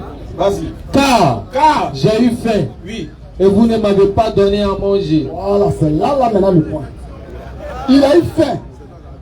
Jésus a eu faim. Quelle faim? C'est de là la question. Très bien. On va voir s'il a expliqué ou pas. Ok, vas-y. Il a expliqué non? Oui. Vas-y, continue. Et ils répondront aussi, Seigneur, Oui. quand avons-nous vu ayant faim? T'as vu, non, c'est ce que t'as posé. Jésus, tu as eu fait où? Et il leur répondra. Il leur répondra. Je vous Fin le de dis en quoi? Fin de vérité. quoi? Fin de quoi? Il n'a pas dit où. J'ai eu faim. Quelle faim? Il n'a qu'à répondre. Selon toi, c'est quelle faim? C'est manger Garbala ou bien c'est la fin de la parole de Dieu? C'est la question que je te pose. Partout les secrétaires. Et il leur répondra, je vous le dis en vérité, Oui. toutes les fois que vous n'avez pas fait ces choses à l'un de ces plus petits, c'est à moi que vous ne les avez pas faites. Je suis d'accord. Alors, maintenant, ces choses qu'il y a de citer là, il dit de faire ça. Si vous n'avez pas fait ça aux gens, aux plus petits là, c'est comme si c'est à moi que vous n'avez pas fait ça. Donc il s'agit des actions que les gens devaient mener, non? Quelle action ça? Ça concerne quoi? Fais. Fais. Voilà, c'est-à-dire selon vous, c'est la fin de l'estomac. Est-ce que Jésus a besoin de manger? Ah, donc ça veut dire qu'il ne parle pas de la nourriture physique. C'est bizarre. Il dit. Non, Il dit, quand tu donnes si Jésus n'a pas besoin de manger, est-ce qu'il a besoin de Jésus manger? ne peut pas nudité. Il ne parle pas de la nudité. Qui a besoin de manger? Dans le verset Ah, Qui a besoin de manger? donc dans la nourriture spirituelle. Non, dans le verset là, qui avait besoin de manger? On devait faire ça aux autres pour que ça atteigne Jésus là. Qu'est-ce qu'on devait faire aux autres? Qu'est-ce qu'on devait faire aux autres pour que ça touche Jésus? On devait faire quoi? On devait leur donner Quoi? la nourriture. Quelle nourriture? Alors, Nourriture physique. Pas physique. La nourriture spirituelle, un petit là quoi. oui. Quelle nourriture tu lui dis qu'un petit qui est arrêté devant toi et puis ça va atteindre Jésus? Quelle nourriture spirituelle? il fallait que ça. Bonnes œuvres là, tu n'as pas dit ça. Il dit qu'il était nu, c'est qu'elle a dit qu'elle donnait spirituellement. Ok. C'est d'abord moi que je dis que je ne parle pas de habits physiques. Parce que Jésus n'est pas nu. C'est bon, Entrons maintenant dans le sujet. Maintenant, on entre dans le sujet. Voilà. Le sujet ici, Le sujet ici là. voilà, c'est que nous on dit, Voilà. il n'y a pas quelqu'un qui meurt pour pardonner le péché de quelqu'un. Oui. La Bible a certes dit, Jésus est mort pour vos péchés. Oui. C'est ce que Paul vous a dit. Que si Jésus n'est pas mort là, vous êtes mort, vous êtes foutu même. Nous disons, c'est ce que Paul a dit. Jésus n'a-t-il pas enseigné comment obtenir le paradis? Si oui, est-ce qu'il a parlé de sa mort dans l'obtention du paradis? C'est non. Maintenant, quand il dit pouvoir obtenir le paradis, c'est de ça qu'il s'agit maintenant. Je répète, hein, Jésus n'a-t-il pas dit aux gens comment on fait pour obtenir le paradis? S'il a dit, est-ce qu'il a parlé de sa mort dedans? Non. Vous avez ajouté la mort de Jésus là. Ça vient de qui? Parce que Jésus dit, vous voulez me tuer parce que vous êtes en train d'accomplir l'œuvre du diable. Jean 8, verset 40 à 44. Vous cherchez à me faire mourir, moi, un homme qui vous a dit la vérité que j'ai entendue de Dieu, et cela, Abraham ne l'a pas fait. Vous voulez accomplir l'œuvre de votre père, qui est le diable, et qui a été meurtrier dès le commencement. Moi, je veux savoir, est-ce que tuer Jésus, selon Jésus, est un acte diabolique? La question précise, hein? Tuer Jésus, selon Jésus, est-ce que c'est un acte diabolique? Il a dit ça dans Jean 8, 40. Tuer Jésus. Selon Jésus. Selon Jésus. Selon toi. Non, je dis selon Jésus. Il faut me laisser. Selon toi, tu penses que c'est un acte. C'est pas je pense pas dedans. Oui, on n'est pas dedans. Lui, c'est un copain de la vie n'est pas là, il s'en va. Jésus dit, vous voulez accomplir l'œuvre de votre père qui est le diable. Vous voulez savoir pourquoi il a dit l'œuvre de votre père le diable là. C'est quelle œuvre il voulait faire? Et puis Jésus a taxé ça de œuvre diabolique. C'est quelle œuvre? C'est diabolique. Et il voulait faire quoi? Non, il voulait faire quoi? De tuer Jésus là, c'est diabolique. Ah, tu confirmes quoi? Non, je confirme maintenant. Pourquoi on avance? Je confirme. Je suis d'accord, c'est diabolique. Maintenant, je t'explique. Pas ici, moi. On dirait moi je ne comprends pas. Ah, vas-y, explique-moi. Comme tu confirmes que c'est diabolique, tu ne peux pas dire autre chose que ça. C'est ce que Jésus a dit. C'est diabolique, non? Tu l'as confirmé. Je l'ai confirmé. Bon, explique-moi maintenant. Effectivement, c'est vrai. Maintenant, pourquoi c'est diabolique? Ok. Donc, je vais t'expliquer pourquoi c'est diabolique. Parce qu'il t'a dit que c'est diabolique. Maintenant, tu dis comment expliquer? Voilà. Ou bien on Je passe. vais t'expliquer pourquoi cette œuvre diabolique nous sauve. Allons-y. Là, je t'ai compris maintenant. Là, t'as compris. Donc, je vais t'expliquer pourquoi l'œuvre est diabolique. Malgré que c'est diabolique, mais ça vous sauve. Je vais t'expliquer pourquoi une œuvre diabolique peut sauver l'homme. Allons-y. Voilà. Allons-y. C'est Dieu qui a créé Satan. Ça, vous êtes d'accord? Oui, c'est ça. Oui, c'est vrai. C'est Dieu qui a créé les anges. Dieu n'est-il pas libre d'utiliser qui il veut pour l'accomplissement de son salut? Il est libre. Amen. Donc si Dieu utilise une œuvre diabolique et lui-même il a créé le diable qui utilise une de ses œuvres pour l'accomplissement de son salut, où est le problème? Voilà, le problème c'est que. Ça va répondre maintenant. On va bien répondre tellement tu seras fort. Le problème, c'est que c'est Jésus qui doit venir mourir pour votre œuvre là. C'est-à-dire pour. Je suis d'accord. Eh bien, en fait, c'est Jésus qui taxe l'acte là de diabolique. Oui, je suis d'accord. Alors que là, il utilise cet acte pour nous sauver. Oui, mais ça doit venir de Voilà. Jésus. Jésus dit, celui. Vous allez me répondre cette question-là. On va te répondre. Est-ce que Dieu n'est-il pas libre d'utiliser une œuvre diabolique qui a fait la création, le salut de dans Jean 8:40 là. Ok. Tu vas voir la réponse de Jésus. C'est Jésus lui-même qui a te répondre. C'est pas faux. Et nous, notre bouche est trop petite dans l'affaire là. Affaire où Dieu prend l'eau sale pour laver l'eau propre. On n'a pas de gars. Tu vas voir. Jean 8:40 à 44. Jean 8:40. Lui-même Jésus va te répondre. C'est pour ça qu'il dit, normalement, vous devez prendre la peine de lire. Concentrez-vous, méditez. Il faut lire. Quand ils ont voulu tuer Jésus, il a taxé dans les diaboliques, non. Mais il ne s'est pas arrêté là. Il ne s'est pas arrêté Tu là. as répondu. Donc avance. Allez, lecture. Jean 8:40. Oui. Mais maintenant, Maintenant, vous cherchez à me faire mourir. vous cherchez à me faire mourir. Moi qui, Oui. en tant qu'un être humain, Oui. vous ai dit la vérité que j'ai entendu de Dieu. Donc il dit, mais vous voulez me faire mourir alors que moi, c'est la le fait que je dis ce que j'ai entendu de Dieu.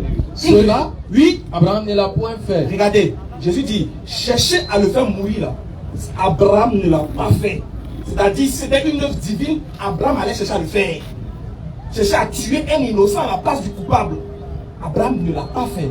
Donc il compare l'action des Juifs qui disent qu'ils descendent d'Abraham pour leur amener que l'esprit de votre père Abraham là, ce n'est pas de tuer quelqu'un qui vient lui dire la vérité qu'il a entendue de Dieu. Donc si vous faites ça, ça ne vient pas de Dieu. Maintenant on va voir, continue. Vous faites les œuvres de votre père. Oui, Il lui dit, il lui dit, nous ne sommes pas des enfants nous illégitimes. ne sommes pas les enfants illégitimes. Nous avons un seul Père. Nous avons un Dieu. seul Père, Dieu. Oui. Jésus leur dit, Jésus l'a dit, si Dieu était votre Père, si Dieu était votre Père, vous m'aimeriez. point. C'est-à-dire que si c'était Dieu qui avait voulu que vous me tuiez, Dieu ne peut pas accepter que vous me tuiez parce que si vraiment le but de Dieu c'était que moi je meure, il n'allait pas, il allait vous aimer par rapport à l'action. Non mais comme c'est que vous voulez faire, il n'y a pas de Dieu. Alors moi je lui dis, si Dieu était votre Père, vous allez m'aimer, vous n'allez pas chercher à me faire mourir. Donc l'action de Dieu, ce que Dieu aime, c'est pas de tuer Jésus. Continue. Car c'est de Dieu que je suis sorti C'est de Dieu que je suis sorti, oui, et que je viens. et je viens. Je ne suis pas venu de moi-même, Moi, je ne suis pas venu de moi-même, oui, mais c'est lui qui m'a envoyé. c'est lui qui m'a envoyé. Vas-y. Pourquoi ne comprenez-vous pas mon langage? Il parle, mais il y a caillou dedans, dans l'oreille. Vas-y, continue. Parce que vous ne pouvez écouter ma parole. Oui, Vous avez pour père le diable. très bien. Donc, si normalement, frère, l'action de Dieu Jésus venait de Dieu, Jésus allait dire que c'est Dieu qui est votre père. Parce que vous voulez me tuer. Mais Jésus dit, vouloir me tuer, ce n'est pas l'œuvre de Dieu. C'est l'œuvre du diable. Bien que ce soit Dieu qui a créé le diable et Dieu dit à Abraham, j'ai vu deux voies, j'ai mis devant toi le bien et le mal. Choisis le bien et tu vivras. Donc Dieu, là, il ne mélange pas le faux et le vrai. Il ne mélange pas le diable il ne mélange pas l'impur avec le pur pour donner quelque chose. Ça donne quoi? Pur et puis impur, ça donne quoi? Ça peut donner quoi? Rien. Donc Dieu, là, il présente les deux et il te demande, il te conseille et il t'ordonne à suivre le bien. Donc le bien dans les deux, là, c'est que Dieu devait dire, Dieu a dit à Jésus de venir parler de sa part. Les Juifs, eux, ils font l'œuvre de Satan pour chercher à le tuer. Donc Dieu se dissocie de ça. Jésus se dissocie de ça. Puisqu'on est dans l'échange direct, Vas-y. il ne faut pas prendre trop de temps. Oui. Ok. Dans votre conception, Vas-y. dans votre conception, c'est-à-dire que l'écriture est là, mais Oui. tu as ta conception, il y a ma conception, après on débat. Vas-y, oui, Si on vas-y. comprenait de la même manière, on n'allait pas débat. Exactement. Ok. Est-ce que ce qu'il dit là, c'est faux? On n'est pas de dépôt. Voilà. Vas-y. Ça dit que Dieu ne peut pas passer par un acte diabolique pour donner le salut à quelqu'un. C'est ce que vous dites. C'est ce que Jésus a dit. C'est ce que Jésus a dit là, dans le verset là. Et c'est ce que vous comprenez. Et c'est ce qu'il a Oui, dit. c'est ce qu'on va comprendre. Maintenant, on va lire. Vas-y. Hébreux chapitre 10, le verset 5. Le verset 5. On est là-bas. Allons-y. Christ. C'est pourquoi Christ entrant dans le monde dit, tu n'as voulu ni sacrifice, ni offrande, mais tu m'as formé un corps. C'est pourquoi. Tu n'as agréé ni holocauste, ni ta sacrifice pour le péché. Alors j'ai dit, Oui. voici je viens. Dans le rouleau de livre, il est question de moi pour faire au Dieu ta volonté. Oui. Ici dans ce passage, Oui. c'est clairement que la volonté de Dieu, Oui. c'est que Christ meure. Dieu dit tu n'as voulu ni sacrifice, ni offrande, mais tu m'as formé un corps. Oui. Ok. Ce corps que Dieu a formé là, Oui. la volonté de Dieu c'est que Jésus-Christ vienne se sacrifier. Ça, c'est selon toi quoi? Est-ce que vous comprenez? Mais c'est dans le texte. Ce n'est pas dans le texte. Donc sacrifice, ça fallait dire mourir là.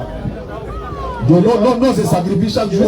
Si le Nos sacrifice, familles, ça veut dire hein. mourir. Maintenant, selon toi, Le sacrifice, ça, de Jésus-Christ, c'est quoi?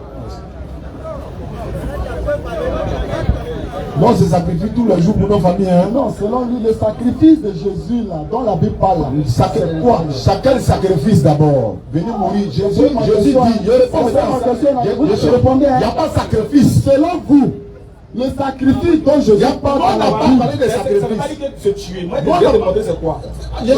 Écoute-moi. Ok, donc, Jésus dit, Luc 4, 42 à 43, il faut aussi que j'annonce aux autres villes la bonne nouvelle du royaume de Dieu, car c'est pour cela qu'il a été envoyé. Il n'a pas dit pour venir mourir.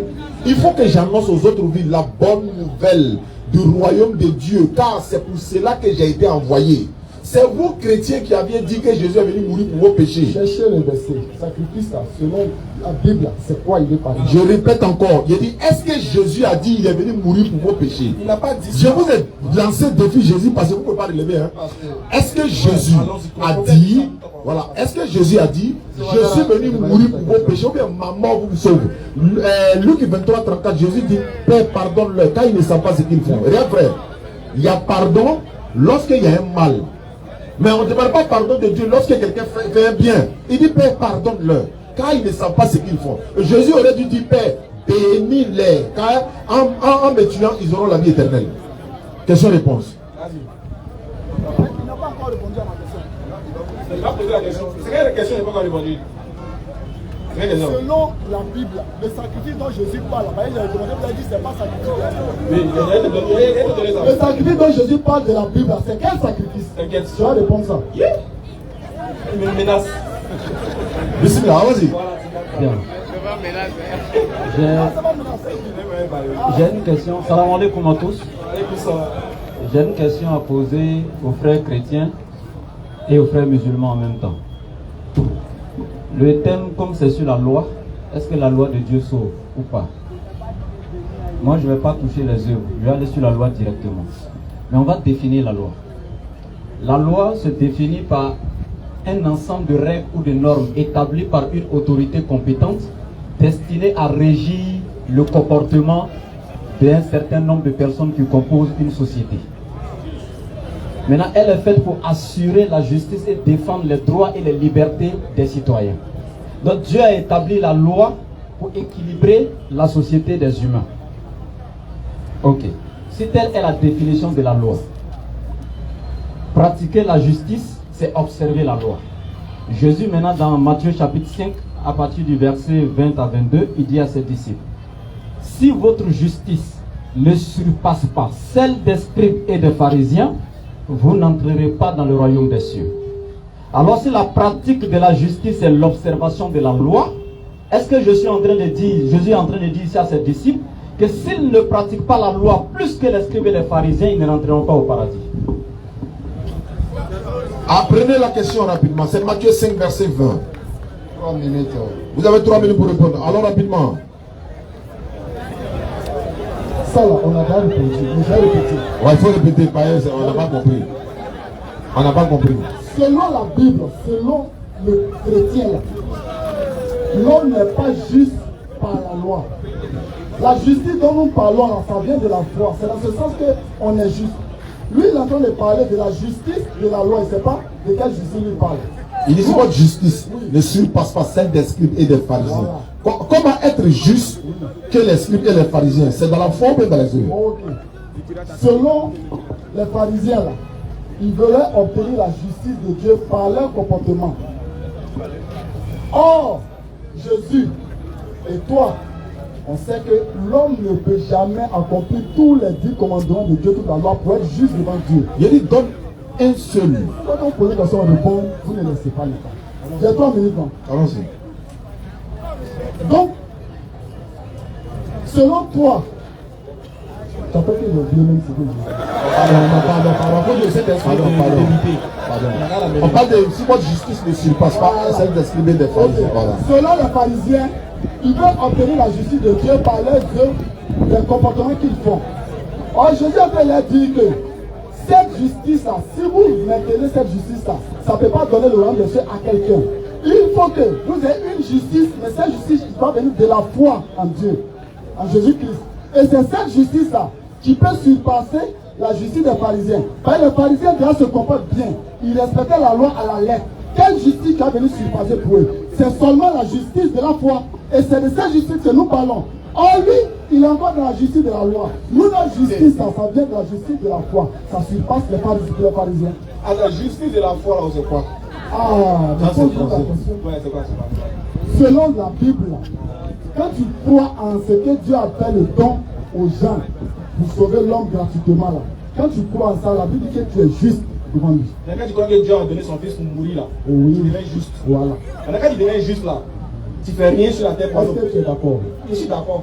Mais quand il finit d'être juste, là, est-ce que quand tu pêches, tu demandes pardon? La fois passée, on a répondu. Oui, oui. Et ils n'étaient pas là. Quand tu es juste, Moi. quand tu es, non, il n'a pas dit toi. Quand tu es juste, tu as cru que Jésus est mort pour tes péchés. Oui. Quand tu es juste, est-ce que tu commets des actions? Les actions que je commets, je vous ai défini ici. Il y a les actions de la loi sur la terre. Il y a les actions de la foi. Mais de quelle action toi tu parles? Foi. Foi. Oui. Ok. Est-ce que dans la foi, il y a action? Dans foi et action. Est-ce que l'action qui est dans la foi, là, c'est là récompensé? Oui, je suis d'accord. Est-ce que dans la foi, l'action Oui. aussi peut être condamnée? Dans la foi là, l'action qui est dedans, ça sera pour notre récompense dans le ciel. Ça, c'est récompense. Est-ce qu'il y a condamnable? Il n'y a pas de condamnation dedans. Il n'y a pas de condamnation dedans. Dans l'action de la foi, il n'y a pas de condamnation. Pas de condamnation, tu as parlé de l'enfer. Dans l'action de la foi, une fois que quelqu'un a cru, écoute-moi. Oui, oui. Une fois que quelqu'un Faut bien réfléchir, hein. Parce que ce qui vient de là, c'est pas bon. Une fois que quelqu'un a déjà cru, Oui. il est d'abord sauvé. Oui. Maintenant, étant sauvé, Oui. il a le libre choix maintenant de pratiquer des actions de la foi sur la terre selon la foi, ou bien de s'asseoir à la maison pour dormir. Si il pratique les actions de la foi, il a les récompenses plus que celui qui ne pratique pas les actions de la foi. Mais cela ne l'amène pas à l'enfer. Ça peut se dire que ça ne condamne pas. D'accord. Mais Dieu nous récompense sur les actions de la foi. Par exemple, toi et moi, on a cru en Christ, on a cru en Jésus, Oui. on a cru en Dieu. Oui. Tu as ta manière à toi d'évangéliser, Oui. d'aller partout pour donner ta vie pour cette vérité que tu as reçue. Oui. Moi aussi, peut-être, il peut donner à la maison. Oui. Nous deux, c'est vrai, on est sauvés parce qu'on a cru d'abord, on est sauvés. Oui. Mais nous deux, dans les récompenses, on n'a pas les mêmes récompenses. D'accord. C'est de ça que je peux te parler. Très bien. Donc, il faut qu'on soit situé. Je viens de te poser la question. Oui. Est-ce que dans... Maintenant, on a déjà, bon, on a déjà répondu, hein. Il y a une autre Oui. question que je vais te poser. Appelle. Monsieur Armano, Avant que M. Armando n'arrive, ouais. Est-ce que sauver la vie d'un homme est une œuvre de la foi? sauver la vie d'un homme, ça c'est une œuvre de la loi. C'est pas une œuvre de la foi. C'est pas une œuvre de la foi. Donc, dans la... écoute-moi bien, dans l'œuvre de la foi, là, cite-moi deux œuvres de la foi. Deux. T'as dit que venir ici, c'est une œuvre de la foi. Prêcher. On Cite-moi va, deux œuvres. on revient. J'ai défini Je vais te montrer quelque chose. J'ai donné même l'exemple. Donc, ce qui veut dire que sauver la vie de quelqu'un n'est pas une œuvre de foi. J'ai dit, écoute bien. Sauver, par exemple, mon frère il a danger. Écoute-moi, Il y a même un verset de la Bible qui te dit ça. Mais tu as Écoute-moi. discuté. En fait, ça là, c'est en train de répondre à la question du frère. Matthieu 5, 20 là. Si votre justice ne surpasse pas, il est en train de te faire sortir le mot qu'on veut entendre pour la réponse là. Oui. Si votre justice ne surpasse pas celle des scribes et des pharisiens, Jésus dit vous n'allez pas rentrer dans le royaume des cieux. Voilà. Ce qui veut dire que la condition là-bas là, c'est d'être meilleur que les juifs. Non, c'est pas ce qui est écrit là-bas. Si votre justice ne surpasse pas celle des scribes et des pharisiens, vous n'entrerez pas dans le royaume des cieux. Tu dis c'est pas ce qui est écrit. Tu me donnes une question. Il y a des doigts. Il te doit une question. Il y a crédit dans l'interreligion. Attends, tu dis c'est pas ce qui est écrit. Vas-y, Allons-y. Regarde, qui a fini la question? Puis ton crédit dans les assurances. Monsieur Dam, Bonsoir, papa. je suis Féou Arnaud Fidèle. Enchanté. Est-ce que j'ai un handicap? C'est un bec, donc. Non, c'est pas grave. Je voulais échanger avec vous sur le consommateur. Ok, Mais le CM me tient à cœur, bien sûr, le sujet. ok, Tu as abordé ce que lui me demande. ok, Sur le propos du ça sur lui. ok. Oui. On peut vous aider dans la lecture, s'il vous plaît. En fait, j'ai pas juste le consommateur. Ok. Mais est-ce que vous pouvez venir jeudi prochain pour qu'on vous et nous on parle du Là, comme ça, consommateur? vous aurez l'antenne. Voilà, le temps. Mais si vous avez une question pour Ça l'instant, dépend. J'ai dit, je venais pour le consolateur. Pour le consolateur. Le Seigneur m'a dit, le deuxième message, il devrait être un autre. Ok, il n'y a pas de. Maintenant, avec Oussam, que le Seigneur a tenu des propos, si le Seigneur. Voilà, on a bien compris cette partie-là, mais on voulait dire aussi que on veut vous donner aussi l'opportunité de revenir sur le consolateur le jeudi prochain, par exemple, si vous avez le temps. Mais comme le Seigneur vous a dit de parler de autres sujets aujourd'hui, parlons de ça aujourd'hui. Maintenant, jeudi prochain, si vous voulez, okay, on peut aborder le consolateur, ça ne nous dérange pas. Donc, allez-y. Parce que je réponds à Oussam, Oussam a tenu le pouvoir que Jésus a fui devant le corps de Jean-Baptiste. Que quand Jean-Baptiste a été tué, c'est Dieu a envoyé son corps devant Jésus. Et quand Jésus a vu le corps, il a fui. Pourquoi Jésus n'a pas respecté Jean-Baptiste et puis il a fui le corps de Jean-Baptiste. Et moi, je vois le passage dans la Bible, pourquoi Jésus a fui devant le corps de Jean-Baptiste. D'accord. Je l'ai dit, effectivement, c'était un lapsus en disant ils ont envoyé le corps devant Jésus. Mais seulement ils sont venus dire à Jésus que Jean-Baptiste a été décapité, il s'est levé, il est parti. Maintenant, ma question était de savoir là, lui qui ressuscite les morts là, on dit ton ami ils l'ont décapité, tu te lèves là, tu vas où?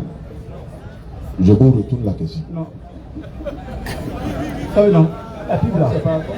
C'est ce que j'ai dit, non? Non, mais comme il est là. J'ai dit c'est un lapsus. Appelle deuxième, appelle voilà. L'autre encore. Si un autre, Amidou appelle. Monsieur Samson. Monsieur Samson. Amidou appelle, hein? Mais j'ai. Oui, mais attends. Donc il a été humble, il a dit que c'est un lapsus. Donc, il faut dire. Donc, il faut dire que le corps de la mort de Jean-Baptiste à Jésus. Maintenant, c'est ce que je vous demande. Ils sont venus lui dire la mort de Jean-Baptiste, non? On dit qu'ils l'ont décapité, non? Ça, c'est vrai, non? C'est ce qu'il aurait dû dire, non? Je m'en excuse. Maintenant, mon problème là, comme Jésus ressuscite les morts là, il s'est levé là, il est parti où?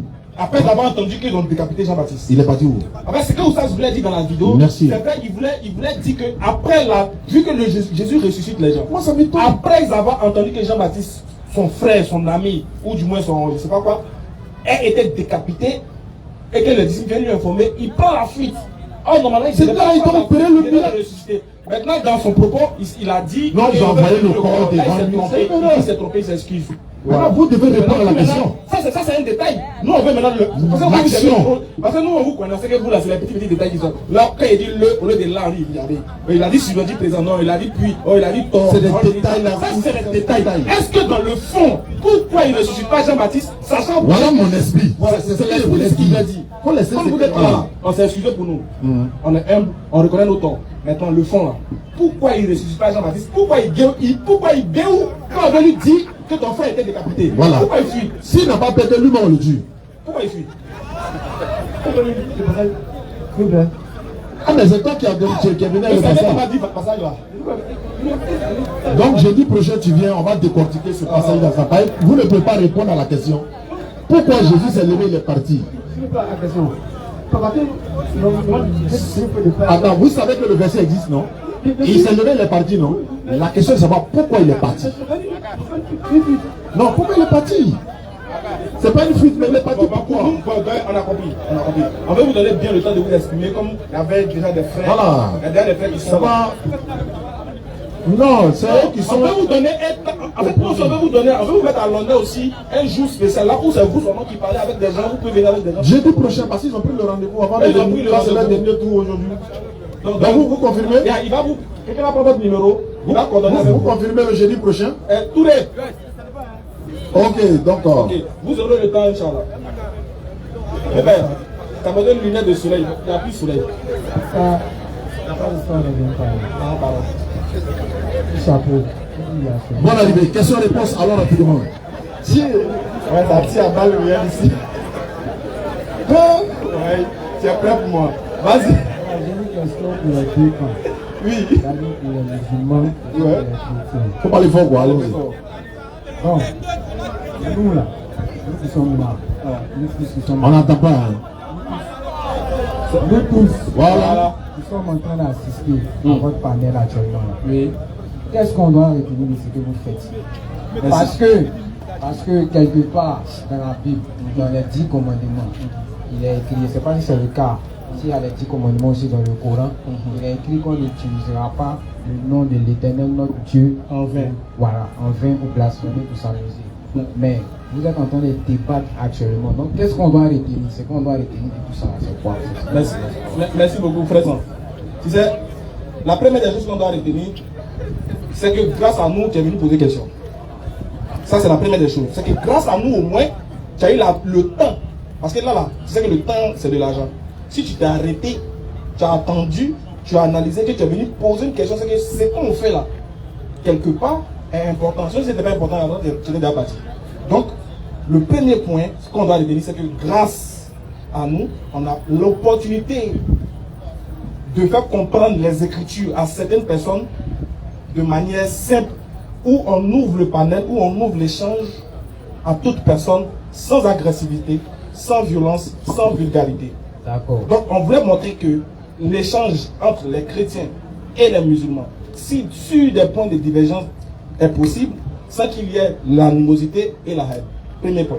Deuxième des choses qu'on doit retenir, c'est que le sujet là, il est capital parce qu'il parle du salut. C'est-à-dire qu'il parle de notre sort après notre mort. Oui. Donc, les gens sont là, ils veulent savoir s'ils meurent là. Qu'est-ce qui les attend?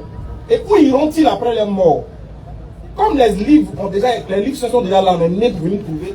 Donc, nous, on fait parler ces livres là pour montrer aux gens que voilà ce qui vous attend si vous ne le faites pas, et voilà où vous irez si vous ne croyez pas. Donc, voilà pourquoi on échange. Eux, dans leur parti, ils disent, parti chrétien, ils disent que pour être sauvé là, il faut croire au Seigneur Jésus qu'il est mort à la croix. C'est tout. À part ça, tu peux faire ce que tu veux comme action. C'est ce qu'ils ont dit. Tu vas aller au paradis, tu peux aller boire coup de coup, tu peux cogner quelqu'un, tu peux décapiter quelqu'un, c'est pas grave. De toute façon, toi, Jésus a déjà tout payé. Jésus a déjà tout payé. Nous musulmans on dit, frère, tu m'écoutes? Nous musulmans on dit, Jésus ne l'a pas dit. Maintenant, de deux, nous, nos côtés musulmans là, sauf que nous, pour aller au paradis là, pour être sauvés là, il faut croire en un seul Dieu, dépourvu de toute idée idolâtre et polythéiste. Suivre ce que Dieu a dit au travers de son messager. C'est-à-dire, éloignez-vous du mal et faites le bien et implorez la grâce de Dieu. C'est en cela que vous serez sauvés. Voilà ce que voilà notre partie. Comme les deux parties ne sont pas d'accord, voilà pourquoi ils échangent. Eux aussi vont répondre à la même question. Donc, je reprends la question. Il dit quelque part dans la Bible, dans les 10 commandements, je ne sais pas si c'est le cas dans le Coran, mais il est écrit que tu n'utiliseras point le nom de l'Éternel ton Dieu pour blasphémer. Voilà, parce qu'actuellement, vous êtes en train de débattre et ça parle de Dieu. Et quelque part dans la Bible, c'est écrit parmi les 10 commandements. On ne doit pas utiliser le nom de Dieu pour faire ce genre de choses. On n'a pas dit ce genre de choses. Non, c'est pas écrit dans la Bible comme ça. On n'a pas blasphémé. Puisque ça, c'est une question, ce n'est pas pour être contre quelqu'un, mais tu es contre l'échange. C'est ce que moi je retiens. Voilà, tu es contre le débat. C'est-à-dire que chez toi, on ne doit pas débattre. Ok.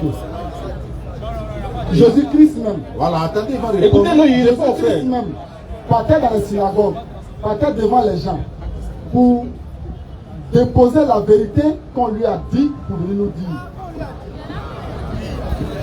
Laissez-le parler. Allons-y. Faut pas les écouter. Je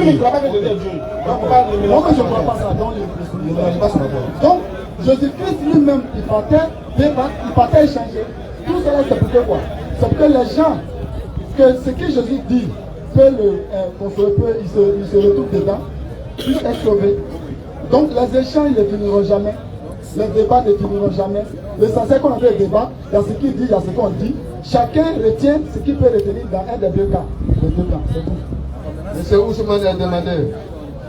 Voilà, selon nous, le salut là, c'est une grâce pure de Dieu sans les œuvres de l'homme.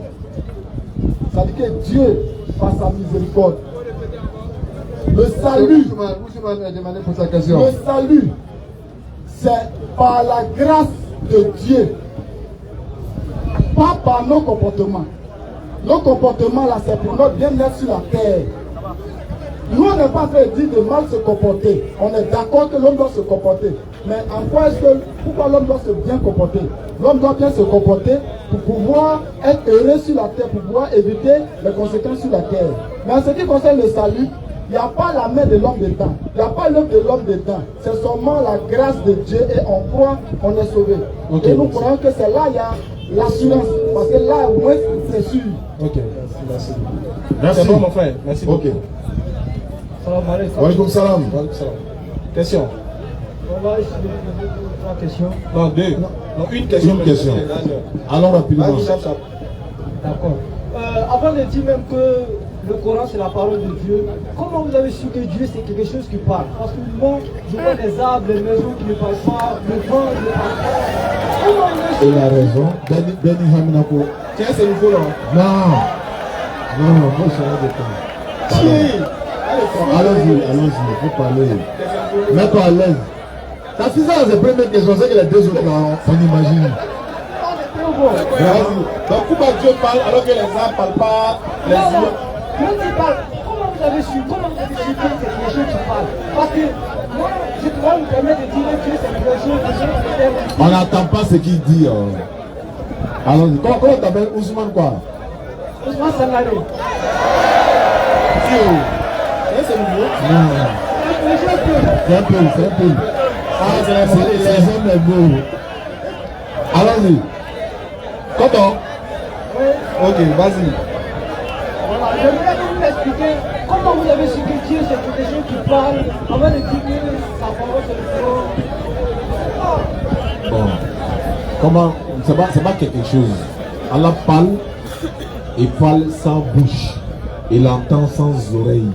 Il saisit sans main. Il voit sans les yeux. Parce qu'il y a entendre et puis il y a écouter. Actuellement, je te parle, tu m'entends.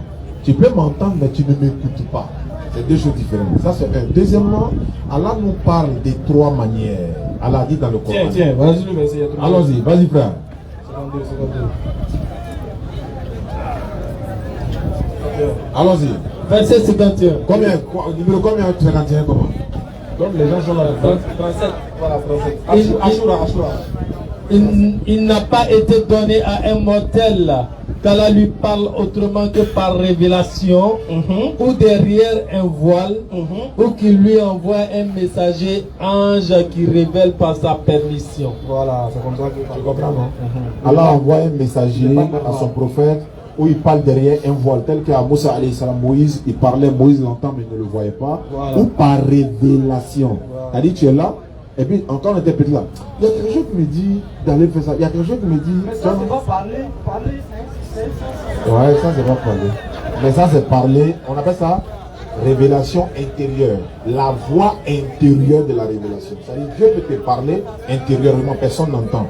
Le prophète Jésus, par exemple, quand il parle avec les gens, ou bien les prophètes, là, quand il parle avec les gens, il a arrêté là, l'Éternel lui fait la révélation. Toi, tu as arrêté là, il te dit tout ce qui est à ta maison, etc., il te dit tout. Jésus, tu à la fin. Les philomènes font ça. Ouais, les philomènes font ça, mais moi, il parle des prophètes. Non, les philomènes là, les philomènes là, nous, on les décale. Un philomène là, il prend renseignement sur toi d'abord. Si par exemple, si toi, tu es philomène là, est-ce que tu peux donner moi mon âge? Si tu es philomène. Tu as dit l'heure, tu peux pas. De toute façon, voilà. Donc, les philomanes, c'est un faux type, non? Non, on n'est pas dans la question. On ne parle de Dieu. Est-ce que toi, par exemple, tu peux nous démontrer que Dieu n'existe pas? Qui t'a créé? Est-ce que le ciel là, le téléphone qui est dans ta main, tout ça là, tu étais là de promener et puis c'est tombé comme ça? Non, il y a quelqu'un qui est à la base. Même si tu ne le connais pas, tu ne l'entends pas, tu ne le vois pas, tu sais qu'il y a quelqu'un qui est à la base. C'est-à-dire qu'il y a une entité qui est à la base de ça. C'est pas un hasard. Si cette manière de raisonner, cette chose qui est à la base de la création, c'est quoi qui est à la base de la création de cette chose? Je vais te caler tout de suite là. Tu travailles quelque part? Est-ce que tu travailles quelque part? Laisse-le terminer rapidement. Laisse-le terminer. Est-ce que tu travailles quelque part au moins? Non, je suis un étudiant. Bon, tu es un étudiant, non? Dans le lycée ou bien dans la classe où tu es là, dans l'établissement là, c'est quelqu'un qui a construit, non? C'est qui? L'État, non? Ouais, maintenant, après, qui est le propriétaire de ce bâtiment là? C'est l'État, non? Et après l'État, il y a qui? C'est juste l'État. Ah, si c'est l'État, c'est limité. Quand c'est Dieu, tu cherches encore derrière. Pour Dieu aussi, c'est limité. C'est limité, c'est pareil. Tu comprends maintenant? Faut donner le micro là. Faut donner le micro là aux chrétiens. Donc, faites vos conclusions. Où c'est l'État? Vas-y. Alors, voilà, pour votre conclusion. 2 minutes. Non, on n'a plus rien à dire. Vous avez 2 minutes de pouvoir conclure. Vraiment, on remercie tous ceux qui sont venus. Ok, écoutez, s'il vous plaît. C'est 52 pour la prière, c'est 15. On va passer tout à l'heure. Allons-y. Allons-y. C'est par la grâce, on le répète, avant de partir. Ok. La grâce de Dieu là, c'est ça qui nous sauve. Ce n'est pas nos comportements. On est d'accord que l'homme doit bien se comporter, Mais l'homme se comporte bien pour son bien-être sur la terre. Et à cause de ça, moi aussi, je tente de ne pas mal me comporter. Mais en ce qui concerne le salut, Dieu nous a fait grâce. Et cette grâce, il a symbolisé ça par le sacrifice de Jésus-Christ. Et pour que si nous voyons que Christ est mort, il est ressuscité, nous croyons effectivement que nous sommes sauvés et nous n'avons plus de péché envers lui. Tout ce que nous devons craindre maintenant, c'est notre vie sur la terre. En ce qui concerne le salut, nous sommes sauvés par grâce. Parce qu'à part cette grâce, personne ne peut être sauvé. C'est par la plus grâce. Si on veut mélanger la grâce et les œuvres, l'homme ne peut pas aller au ciel parce que quand Dieu va donner sa grâce et que l'homme va vouloir faire les œuvres, ça ne sera pas correct. Donc Dieu nous sauve par la grâce de Dieu et c'est par la seule grâce de Dieu que nous sommes sauvés. Venez nous saluer, venez nous saluer. Merci beaucoup les frères. Venez nous saluer. Voilà, on va saluer les frères. Merci beaucoup pour votre participation. Vous pouvez venir à tout moment. Hein. Voilà, jeudi prochain, Inch'Allah, on va prendre d'autres personnes pour d'autres thèmes. Voilà, et puis on va essayer d'échanger. Il y a les gens qui disent, il y a les gens qui ne comprennent pas, s'il peut donner un numéro pour qu'ils viennent les contacter. Il n'y a pas de problème. Allez-y. Ok. 07 78 12 84 24. Voilà, nous sommes quittés. 07 78 12 84 24. Voilà, nous sommes quittés à Nono. Puisqu'on ne nous connaît pas, on ne sait jamais. Peut-être il y a des gens qui ont des questions à nous poser. On donne notre contact pour que nous puissions. On dit à quelqu'un qui se convertit à l'islam. Bien.